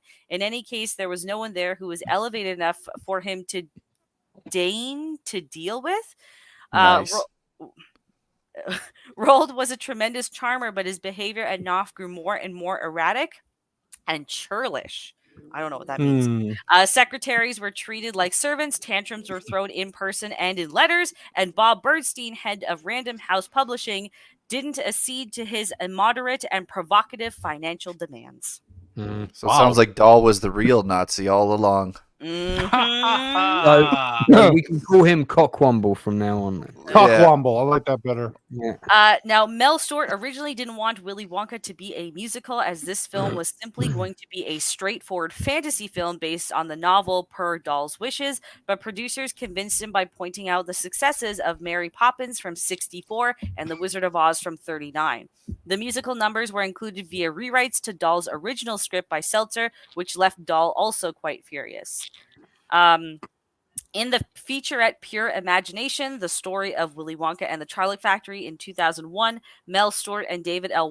Wolper described that they brought in Seltzer because Dahl's screenplay was missing many story elements that they felt were needed, such as a villain. According to Seltzer, he went to Munich and walked into a situation in brackets, working on the screenplay of a big musical with no prior screenwriting experience that in hindsight he wouldn't have done. Wow. One flaw Seltzer found in the book was that Charlie was too perfect and had no flaws compared to the other kids, which he found unrealistic. He's dirt fucking poor. I don't know how that's plot armor, but whatever. He stole money off the street. All right. This is part of why the Slugworth subplot. And Slut? Are you going to say slut? Slugworth. The Slugworth subplot and the fizzy lifting drink scene were added to the film to show that Charlie makes mistakes just like other kids. The only difference is that he owns up to his mistakes and redeems himself. These scenes were cut from the 2005 film since they were not in the book, which ironically led to the film being criticized for having Charlie, who was too perfect and flawless. Yeah, he was a Mary Sue. Mary Sue. Mary Sue. Yeah. I think I told you guys this one. They had to cut a lot of stuff because of the budget. Yeah. The inspiration behind the book came from Dahl's childhood. According to his autobiography, he and his classmates were willing guinea pigs for Cadbury's and. Oh, there she goes with the racism. Fucking guinea. Here we go again with the guinea shit. Jesus Christ, you got a couple of us on here. And would test out new inventions and confectionery creations, which later inspired Dahl to write this story. That's true, Copa. That is true. Hey, Copa, where are you? This is our 50th episode, man. Hop in. Yeah. Why do I have to fill in for you, you bald fuck? Miss you, buddy. Hey, don't worry, y'all. I got it. Oh, there we go. World building. Hey, what about those Italians? Doodly doo. Yeah, how about that lizard? Godzilla, he was a real lizard dick. He was a lizard dick. You know, dick of a what do you say? He's a dick of a lizard. Dick of a lizard. Something witty. Ha ha ha. Oh, sorry. Max, go ahead. You're good. Gene Wilder's Wonka costume sold for $74,000 in 2012. Yeah, I only wear it out a couple of times a year, so it's in the cupboard. It's a very iconic look. It is for sure. Oh, for sure, yeah. Despite all the chocolate bars being practically designed for the movie in abundance, very few relics and props of the film have survived. Mel Stuart explained this regret of not keeping many of the props, as they would be considered highly valuable, citing that at the time of the production on a film, no one knew just how successful it would be. I do find that kind of crazy how companies like Cadbury and whatnot didn't hop on that bandwagon. It's like, hey, we're gonna make like an actual Wonka bar. That shit would sell like crazy. I would buy a Wouldn't you think? Yep. That did happen later, but it didn't happen at the time. Another fun fact is that most of the Wonka bars in the movie were made out of wood. Yep. Really? I believe it. Yeah. Well, you don't want chocolate under studio lights. That's not going to work. No, there's a lot of melting going on. No, you got to keep it traditional, just like that Olive Garden, Mm-hmm. which I love. Hey, you want any black pepper? How about some cheese? Give me the I'll grate some breadsticks. cheese for you. Tell me when. I love your salad and your breadsticks. You want to finish with some coffee? Because I love Olive Garden. I love the garden. Walper purchased the rights to Dahl's book for $500,000 and shot the film over 6 weeks. Wow. Damn. Fast. Efficiency. And this is a sexy piece of trivia for the for men. Ooh. This film is what made Selma Hayek become an actor. Worth it. Thank you. God bless 100%. you. Yep. Tarantino thanks you. Whitey, well, Copa, if you would have heard the early parts, that might not have been a good thing for this movie. I don't know. You know what? I think he would have been on my side if he heard. Hey, let's keep the Jews out of this. That's right. They got enough going on right now.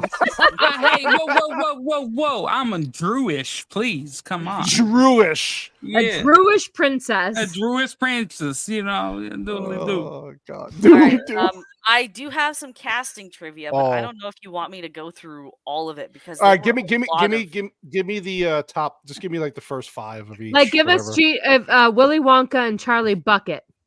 Charlie Bucket, there was no there's only 2 characters that I had casting trivia for. Oh, so, okay, go ahead. Oh, please give us the information, please. What? So for Veruca's father, Mr. Salt, Jim Backus and Brian Murphy were approached for the role. Oh, really? Wow. No, it's interesting. Whitey, shut up. I actually don't Jim Backus sounds familiar, but I don't know who either of these people are. I don't know either. I don't either. Fucking old people. I don't know. Do you know about the people that they approached to play Wonka before Gene Wilder? I have a very long list of that, but Doesn't matter who they are. All of them are horrible choices compared to Gene Wilder. Wrong. Let's be honest. Yeah. Well, one of them was John Pertwee, my favorite. Yeah, I know this kind of thing, but. Yeah. What about was Christopher Walken on that list? No. Fred Astaire. God Go damn ahead, it! Why? Oh, apparently that's a rumor. Fred Astaire was actually not interested in the role. Interesting. No, the producers considered him, but he wasn't. Yeah. He didn't want to do it. Can you give me a little Wonka Christopher? I mean, he can't sing, right? So how would he? No, what this factory needs is more cowbell. Yeah, what we need is more German people in the chocolate river. He would have seen all them kids and been like, "Wow, whoa." Wow. All right. You know. I'll give you just the top ones then for do that. Yeah. Thank you. Give us the top ones. Okay. Peter Sellers. I know him. I gotta Google this shit. Pete. Yeah, he did. He actually pursued the role. Yeah. No, not hard enough. Dudley Moore. No. Dudley Moore. Fuck Dudley Moore. Jesus Christ, Whitey. What he shitting your cereal or something? Oh, I'm sorry. Do you want me to bring this back to a Nazi conspiracy? It's Nazi, goddammit. It's Nazi. Nazi. Come on. I said. Okay. Shut up. Go ahead. Peter Cook. Oh, I gotta Google course. this Peter shit. Cook. Peter Cook, of course. He could have been interesting. Fuck you, Whitey. I agree. Yeah, and then finally, all 6 performing members of Monty Python had expressed great interest in I could totally. Well, Amateur Analyst. Oh yeah, I love their Holy Grail movie. That was so funny. I mean, why is the albino there? Because we whitewashed it, like Vex said earlier. That's his. Listen, that's his autistic resting bitch face right there. I have fat. You get your fat feet over here. Is that not his post-cum face? No, that's man. Yeah, basically. Oh my I'm God. done now, honey. Y'all's wonderful daughter got created to this face. Doofy. Hey, yo, smell my finger. You know what I did today at home? All right. No doofy. That's all I have for trivia. That's it? Vex. Thank you, Vex. You did a wonderful job. That was Thank fun. you very much. Fantastic. Wait a minute. Nobody ever thanks Vex for all of her hard work. Always thank you, Vex. Oh, you don't. Hold on. They always thank me. Hold on. Yeah, what the fuck? Yeah, dude. I don't need to thank her. I do most of her work. In all fairness, I usually fall asleep by this time of the stream. That's what she said. Thank you, Vex. Thank you. No, she's just earning back our respect after ruining all of our childhoods. Yeah, I didn't ruin your childhood, okay? I enlightened your thinking. There you go. Enlightened. Yeah, I gave you S up to the letter S exhibits. Okay, you did. That was a lot. You did good.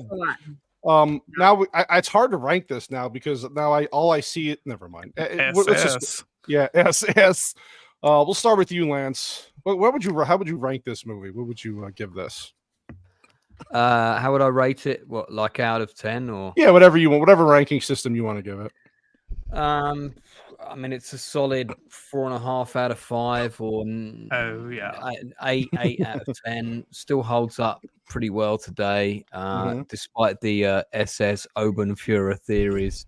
And I preferred it to both versions. Well, I mean, the new Wonka film is a prequel, so I'm not going to compare it to that. I actually think the new Wonka film is not bad, by the way. Oh, you saw the it? new one. I've seen it, and I think it's a decent film. And Chalamet is good in the role, but he's missing something, and unfortunately, that something is. Actually, quick question before we move on. In terms of the Wonka film, would you say it takes more inspiration from this film or the 2005 adaptation? No, more from this film. Okay, good. And the songs in it are really good. I mean, it's it knows exactly what it's doing with its tone, and there's tons of cameos from well-known Paul King did a British good job then with this one. actors. Well, he made Paddington, right? It's the director of Paddington, so it's in good hands. It's yeah. It didn't feel too. There's a little bit of preachy stuff going on, but not too much. You Chalamet not share your opinion on this film anymore. Can I present Exhibit T, by the way? Exhibit T. God. And there's no Tina here. Sorry. Yes, she is a T. She is a T. You can stop counting. In the new Wonka movie, right, which is supposed to be a prequel to this one, right? Mm-hmm. Everyone is super diverse. There's black and brown people. But in this one, everyone is white, which means the Nazis won in this universe. Oh, God. Wow. I will admit that's your best piece of evidence so far. I was going to say that might be, out of all of them, the T. She's got high T, people. High T. Case rested. All right, Sassy, you want it now, Daddy. Is that a euphemism for later? What? What? She said, look what it says underneath her name. I want it now, Daddy. I want it now, Daddy. Yeah, I want a golden goose. Yeah, I'll give you the golden. What would you rank this sass? I mean, before this stream, or now that I have all these. Vex is evil. No, don't let Vex change your opinions. Okay, listen. Here we're gonna give you 2. Oi. A 12-year-old Sassy would give this a 10 out of 10 because it was such a huge part of my childhood. The age I am now, probably a 7 out of 10 because there's some things that I'm just like, that doesn't make much sense now that I have more logical brain. To candy, okay.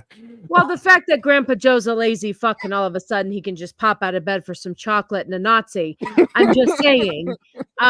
So yeah, I would say now, the age I am now, you can't even see my tits, White Bear. It's not even worth it. I know. Fuck. What is my It's okay. You're gonna make me minus 2 subscribers. That's right. Now we're losing. So I would say now, after watching it this weekend and just kind of seeing it as an adult fully, 7 out of 10. Okay, that's a fair score. Wow. There are some things where I was a 10 out of 10 when I was a kid. Yeah, mostly. Wait. 10 out of 10 when I was a kid. It's Out of curiosity, like, what are some, like, can you give us a couple examples of things that didn't make sense that knocked down your rating? She said Grandpa Joe annoyed her. Yeah, the whole Grandpa Joe. You know what? Maybe 7 is a little bit low. Maybe it's more like an 8. But the whole thing of the Grandpa Joe was a little bit weird for me. I don't know. That was the only thing that was really weird. I think you also said some things. There you go, Whitey. There we go. Some things were left unexplained a little bit. The movie was very quick. It was very short. But yeah, what did I listen? I don't remember what I said the other night, but I just know that it felt differently to me than it did when I was a kid. So I don't know. I think it was the whole unexplained thing about his dad. It was all the stuff with the grandparents just being lazy fucks and bedridden. It was a little bit weird for me. So I don't know. I guess it wasn't much. I guess I could give it an 8 out of 10. Oh my God, you are so right. Right? Oh my God, look at those titties. Oh my God, look at these tits. Jesus Christ. Oh my God, you'd almost think those are my tits. Plus 10 subscribers.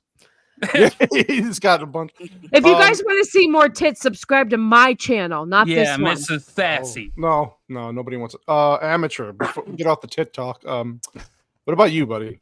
How would you rate this? Yeah, I never talk about tits. Never.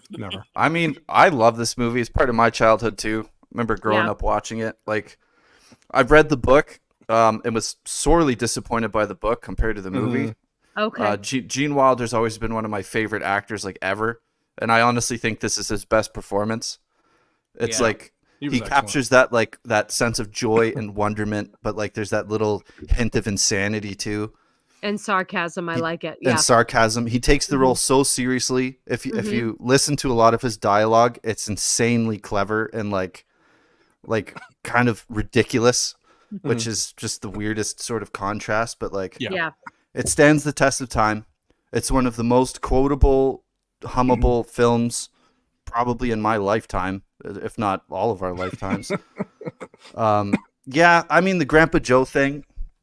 It's weird, right? He's a complete dick. There's a lot of things that aren't explained. Yeah. The movie's very short. Yeah. But like, I don't know. It's hard, right? I gotta give it like a 9 out of 10 though, because it's so bloody good, and there's so many great things about it, but it's not perfect. Right. And plus, I'm on this kick where I've realized that I've been really harsh in rating things, so I always go like a point above what I used to. So 9, I'm gonna give it a solid 9 out of 10. All right, I'm changing my vote to 9 out of 10. Conspiracy theories be damned. Amateur, you didn't say that right. It's 9 out of 10. 9.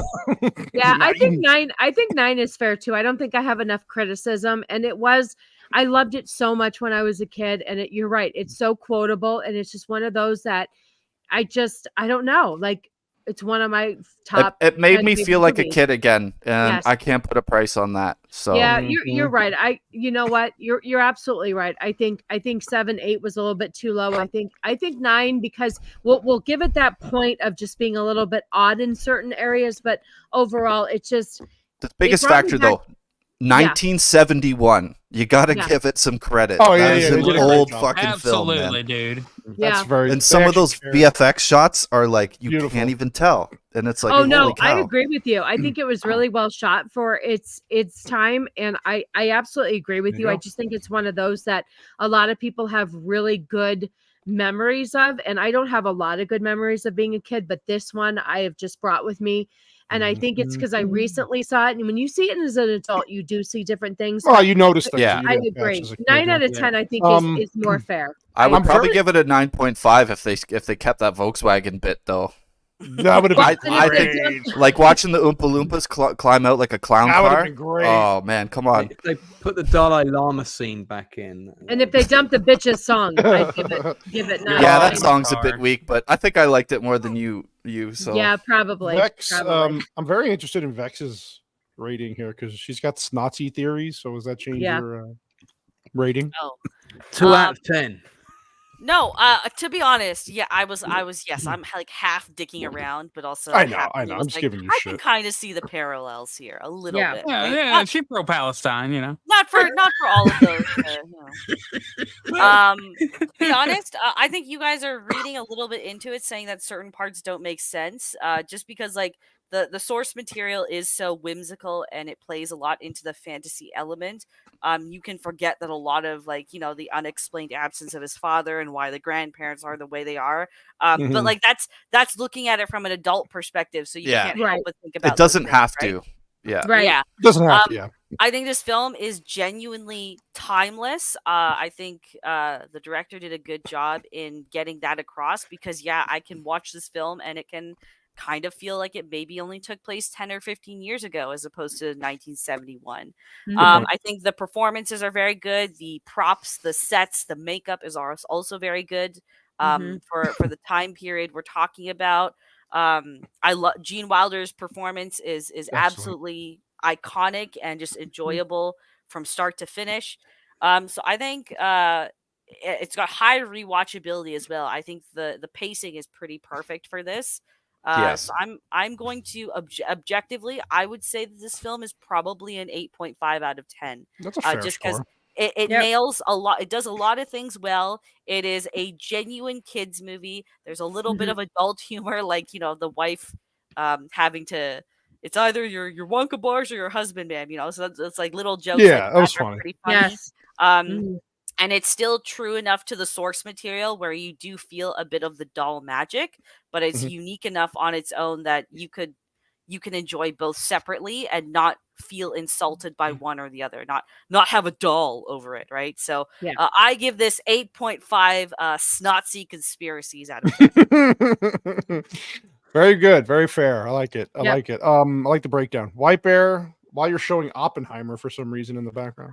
Oh, I'm sorry. I'm so busy showing amateur analyst video right here on my fucking. Is that my video? I thought it looked familiar. Yeah. I'm so sorry. I didn't want to take credit for something that very much just looks like a trailer roll, but all right. Take credit for this asshole. So there you go, Whitey. All right. So in the end. while this could have used a little bit more Nazism, schnozism, really, anybody who goes against this film, you're just trying to be a contrarian piece of shit. This is definitely at least for its time an 8 out of 10, because this is a timeless piece that a lot of Americans and obviously even the beans and toast eating people watched. This is something that the term is limey. Get it right. Oh, limey. So British, Lord British. Okay, so but this is a timeless piece, and may it never be lost in the annals of time. The annals of time. Yeah, I said anal. So but this is it's a perfect film. I think all of us on the panel at least grew up on this a little bit, and sure, of course. For those who haven't, then this is part of what you're missing when you're growing up, and it's a beautiful film. It'll be forever stuck in my heart till the end of time. So it's not only just my time period of growing up, but this is fucking 1971. I was born in 87, and I was still watching this as a kid, just saying this is amazing, this is a great movie, and you knew what it was. So it's definitely. I was born in 91, and we were watching this when I was in school as well. Please don't talk about whatever. You're all babies. You guys are all babies. I'm as old as the movie itself. So as somebody who is showing me mix of Austin Powers, I gotta at least give it an 8 out of 10. I think that's a fair score. It's a beautiful all that praise film. And you give it an 8? Jeez. It's a good score. I reserve my 10s for Lord of the Rings. That's the only film that I've given a 10. Fair enough. And like you, I've had to kind of raise. I even had to raise the rating on Old Boy, which is a fucking disgusting film. But out of respect for the film itself. But this film is timeless and it's beautiful and it should be shown. And I'm glad that we reviewed it. So I love this. I wasn't going to miss this one. I was able to do it with you guys. No, this is. Yeah, I'm glad I could be here. Of course, one of my I agree with all of you guys. I'm probably in Whitey's ballpark. About 8 out of 10. I did actually joking around. Big gay faggot. You big homo. Joking aside, rewatching it, it does definitely. You got to take the adult lens off. Vex is kind of right. You're just looking too much into this shit because we analyze movies, right? So it's basically sorry to interrupt. No, you're good. It's basically the theme of the movie is to forget those adult goggles. This is just about being a kid for the sake of being a kid. Absolutely. Dropping that. Dropping that. Vex's theory. No, you're good. Vex's theories aside, it did going through it again tonight with you guys did make me realize that it is a great. I give it an 8 out of 10. Again, Vex is right; it's timeless. YD's right is that you or no, both of you. When you could put this movie on at any point, anytime, any year. It's just a classic. It's memorable. The music is good. It's fun. Like you said, Gene Wilder was epic in this. I think the only person who hates it is the original author. The original author. Perhaps Tim Burton. yeah, Tim Burton. Too. Tim Burton. Tim Burton made Big Fish. He shouldn't talk. I like Big Fish. Hold Me up. too. Right. Me too. It's not a bad movie. He ruined Batman. Fuck off. Yeah. It was good with part 1, and then he fucked it up at 2. But we'll fight about that another time. That's a good point. I think it's nice to be on a panel where everybody enjoyed the movie. Yes. The same. Yeah, that's not going to happen next week. Well, I won't be there for that. What's on next week? Canoli, I've got Die Hard in my diary with you tomorrow. Is that not happening, or was that a date that I got wrong or something? That was last week. That was last week we did Die Hard. You were here last week, weren't you? Yeah, it's called drugs. No, that was Die Hard 2. Sleep, Lance. Sleep. Last week. You need to sleep. Well, I am going anyway. to shortly. That's what I'm going to do. I'm going to do the outros. We'll get everybody out. Lance, Yeah. since you're on, I don't know what the fuck time it is where you are. It's 4 a.m. here. Yeah, go ahead and tell us what you got coming up. And also, really quick thank you to Lance because he works with a lot of, he does, he teaches people, he trains people and stuff like that. And he is on for a lot of us Americans in our time zone. So thank you so freaking much, dude. Yeah, thanks, we always appreciate you, Lance. Always, Listen, man, I love hanging out with you guys. I'm sure if I lived in the vicinity, we'd be going to bars far more than would be sensible. No, probably. Probably. In YouTube terms, I have got my movie quiz coming up on the Sunday the 17th, which is at 9 p.m. GMT. Some of you are on that quiz. Up for a prize of potentially £1 million to split between your team, potentially. It's true. Yeah. And I'm going to get back to you on that, Lance. I'm just waiting for something.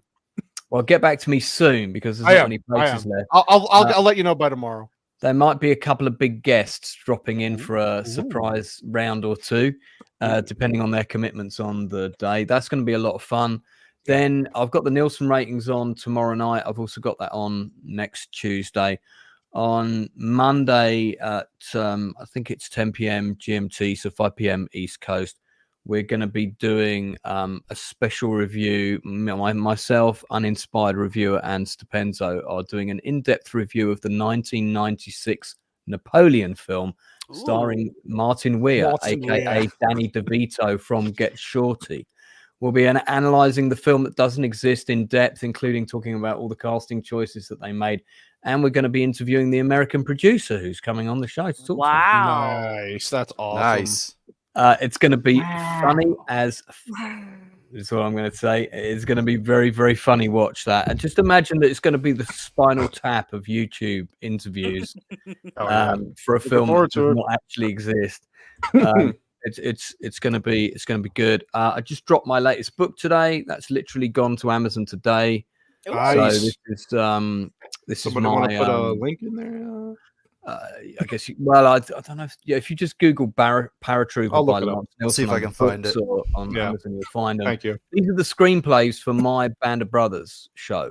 It's all about European airborne forces in World War II. That's the other people that jumped out of planes apart from Americans. We only care about the Americans, Lance. Yeah, well, I've got three of these out now, and then my 1988 book, which is behind me over there. You can't get it. The one that looks like it has 9/11 on it. Die Hard. It's Die Hard. You sick bastard. You can get it. It's on Amazon.com. It's on Amazon. I know. Sorry, last week I asked where we could find it. So yeah, you can get it in Amazon. That's got 137 movies reviewed in it from that year because I saw so many. So that's all the stuff I've got coming up, and I'm also available for weddings and bar mitzvahs. Guys, it's 4 a.m. and I'm going to sign out. It's a real pleasure coming on. All right, buddy. Appreciate you. Thank you so much. Yeah, great talking to you again, man. Thanks, Lance. Love you, man. Here's Amateur. I'll see you all again real soon. And Welcome, have a Merry Christmas. Yes, God you save well. the lamps. And God bless us, everyone. God bless us, everyone. Oh, I love Lance. He's He's so a great, fucking British. I love him. Yeah. Sassy, before you go to sleep, what do you tell us what you get coming up? Well, I am going to review Wonka. That'll be my third movie review for my channel. I will be seeing it Thursday during the day. And so look for a review this weekend. I am hoping to debut the review before my stream on Sunday, which is Mrs. Sassy Sunday stream at 12. What is that? What is that? 12 Mountain Time. No. What's this? What are we doing here? I don't know. You just talk a lot, but go ahead. What are we doing here? What the fuck? You asked her to. I know. I'm giving her shit. I'm just kidding. I'm sorry. I love you, babe. Go ahead. Any hoodle. I'm reviewing Wonka. Look for my review. If you like what you see, sub to my channel. I need 29 subs and 400 hours before I'm monetized. And yes, it's sympathy. I'm asking for your help. But anyway, so look for my review. You can find me every Sunday on my channel, Mrs. Sassy Sasquatch, Mrs. Sassy Sunday. Jesus Christ. Just fucking look for it. You did it to yourself. Yeah, I know. I did. And yeah, that's it. And then I do a monthly podcast, but we haven't done that in a while. So anyway, just follow me on Twitter. I update all my stuff there. But look for my review. I hope it's a good one. And it's my third movie review overall. So hopefully I can do a good job. Will do a good job. I will do a good job. It's a very good show. Everybody should please check it out because every Sunday that I've been able to be on there, it's like 5 Sundays. It's wild. Yeah, it gets a little wild. It's a freaking great show, and she gets sassy to her freaking audience. And yeah, she's very good. We only get to the actual subjects like every now and then, but 5% of the time. God, we have so much fun over there every Sunday. So y'all check it out, please. Thank you, Whitey. Yes, I had a whole list of subjects 2 weeks ago, and instead we talked about shiwis and golf clubs you can piss in. So you never know which direction my show is going to go. So yeah, come hang out. It is a good time, and White Bear's always there, and he's sending me stuff in the background to play. And last week he sent me a voice of him saying, "You said doo doo." Sounds like I was like, he sent me a voice message. I go, what the hell's this? It was 3 seconds. He goes, "You said doo doo." Doo doo. Dude, me and my wife were at the doctor's office and all that. Like she was in there. I was sitting out in the car. I was like, I just heard Sassy say doo doo. Children. All right. Yeah. So that's it. Amateur analyst, what do you have coming up, sir? Well, on Thursday, I'm going to be reviewing, I guess doing an EFAP of the 4th episode of Blue Eye Samurai on Jay's channel. That's, I think it's called Diabolical Souls now. Yeah, I don't know what the fuck. Diabolical Souls presents. He's going through a bit of a teething phase in his branding, I guess, but that's fine. That's awesome. Other than that, I think that's it for streams for the next little while, but still working on a couple videos, hopefully getting my Blue Eye Samurai review out this week. Good show. See how that goes. Great show. They just got renewed for season 2 today, which is pretty exciting. Yeah, that's pretty much it for me. Awesome. Vex? Tomorrow night at 11 p.m. Eastern, Price of Reason and I are going Reason and I are going live again for a late night chill stream. So we'll see where that takes us. We were both pretty stoned the last time. It is what it is. Yeah. And then on Thursday, I will be on Nadia's Dames and Dorks podcast with the ladies. That's a fun time. Awesome. I'm looking I don't have forward a to that. picture for Nadia. Get one, Whitey. Come on, step your game up. I'm such a fucking idiot. I'm such a loser. Oh. Jesus Christ. Whitey's got my new merch that will be dropping in the store in 2024, hopefully. Nice. But I got, and then I'll be on Lance's Christmas kind of stream thingy on Sunday too. But next week, right before Christmas, expect a Aquaman 2 review to drop.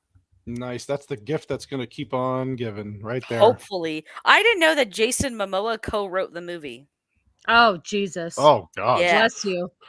That doesn't sound good. It doesn't at all. Yeah, because now they're doing all like the final press rounds, and he's like, "Yeah, I was really happy to be involved in the writing process for this movie." I'm like, "Oh God, fucking damn it!" So he sounds like he sucks dick with his butthole. Yeah, right. Probably. But like, I pre-ordered my ticket for that yesterday. So awesome. Anal. He's sitting. White Bear, you have like 85 fucking videos coming out right now. Whoa! You just got it to me so damn quick, dude. Like I don't. You're not. She's been talking for like 10 minutes. You don't give me enough time. You know. I'll tell you what. You know. Another fucking time. You know. Anyway. So. Anyways, what were you asking? What do you have coming up, you dizzy fuck? Oh, well, okay. Well, just, why don't you be on point about it, okay? God. So anyway, apparently at some point I got to interview Tim because I'm trying to get to Timbo. Anyways, the point is on White Bear 1, the OG channel. You can go over there and subscribe, and there's a link somewhere. I don't know. I'll have to send it to you. God damn it.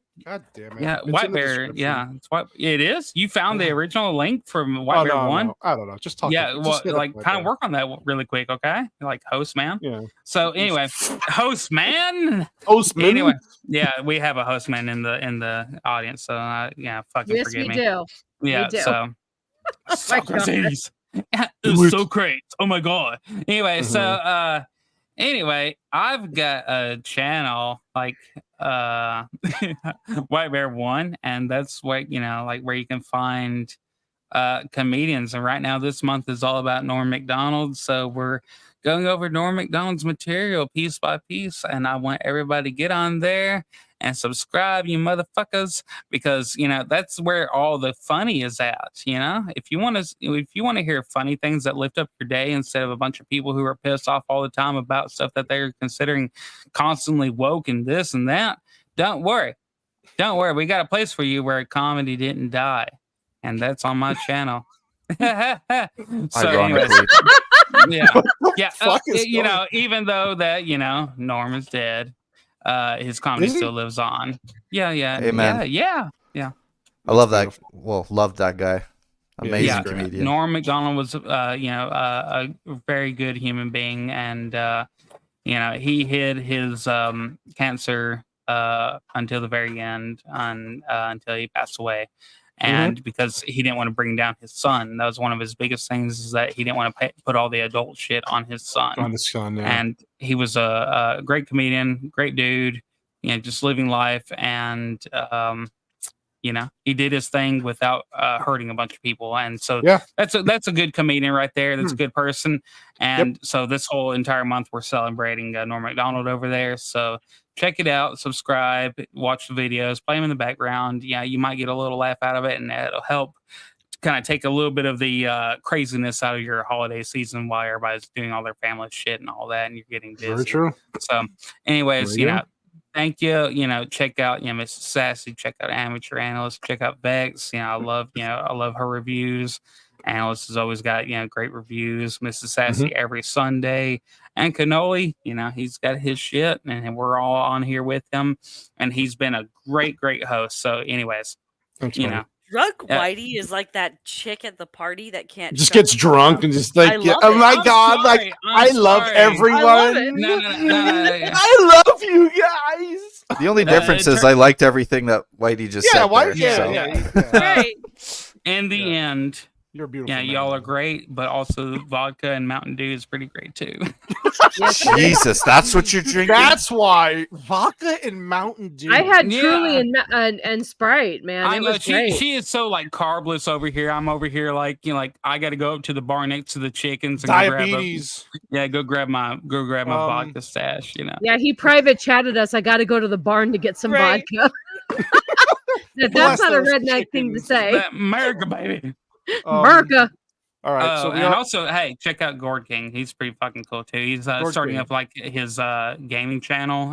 He's got a lot of channels. Well, he's separating his channels so that way he can have his gaming content in one place and his, and his reviews in one other place. Anyway. Yeah, he's doing it right. And he's the daddy of all puns. Let's just say. Yeah, I mean, daddy pun. Shit. He's so punny. Oh my god. Cannoli, what are you having coming up? Yeah. Nothing. Yeah. He's a lazy fuck. Good night, everyone. Shit. I don't. So next week we're gonna torture. So next week on the 18th is our last MMM stream for the year. We are taking a 2-week break because the holidays fall on a Monday. So we're gonna go out with a bang. We're gonna torture ourselves and give you the best Christmas gift we can and review Aquaman, the first one. Yeah, we're gonna do that. We have a full panel. We have Stupenzo, Leon Words of Paradise, Lofty Pixels, and Matt Cat coming on for that. How did we make that our last movie of the fucking year? Because we decided because the new one was coming out and we wanted to just because they were going to do Old Boy again to close out the year, and I told we were going to do the 4K Aquaman version. it is. But we're going to finish it out there, and that's it. I look out for everything there. The chat, fire as always. You guys are freaking spectacular. The panel of Lance, of course, I love Lance. Amateur, thanks for coming on again, dude. This was a lot of fun. Always glad to have you on, sir. Thank you, sir. Glad to be here. We're glad to have you. We're glad to have you. Mrs. Sassy, I will see you soon. Maybe if you're drunk and never mind. And I then gotta take a shower and get to bed, dude. Whoa, see, that's what I'm saying. I gotta take a dump. Some of us have to leave the house in the morning to go to. Yeah, the I don't job. know what that word means. And then of course, my lovely co-hosts, White Bear and Vex. Love you both, of course. The best of the best. Putting up with my autistic tendencies. I love you all. Again, we'll be back next week. Same time, same place before the break. So please show up so we can all shit on Aquaman together. We will have a lot of fun on that stream. And I don't know if there's any snotty theories about that movie, but we'll find out. I can make them. We'll make it happen. All right, people. We love you all. See ya and good night. Bye. Yeah.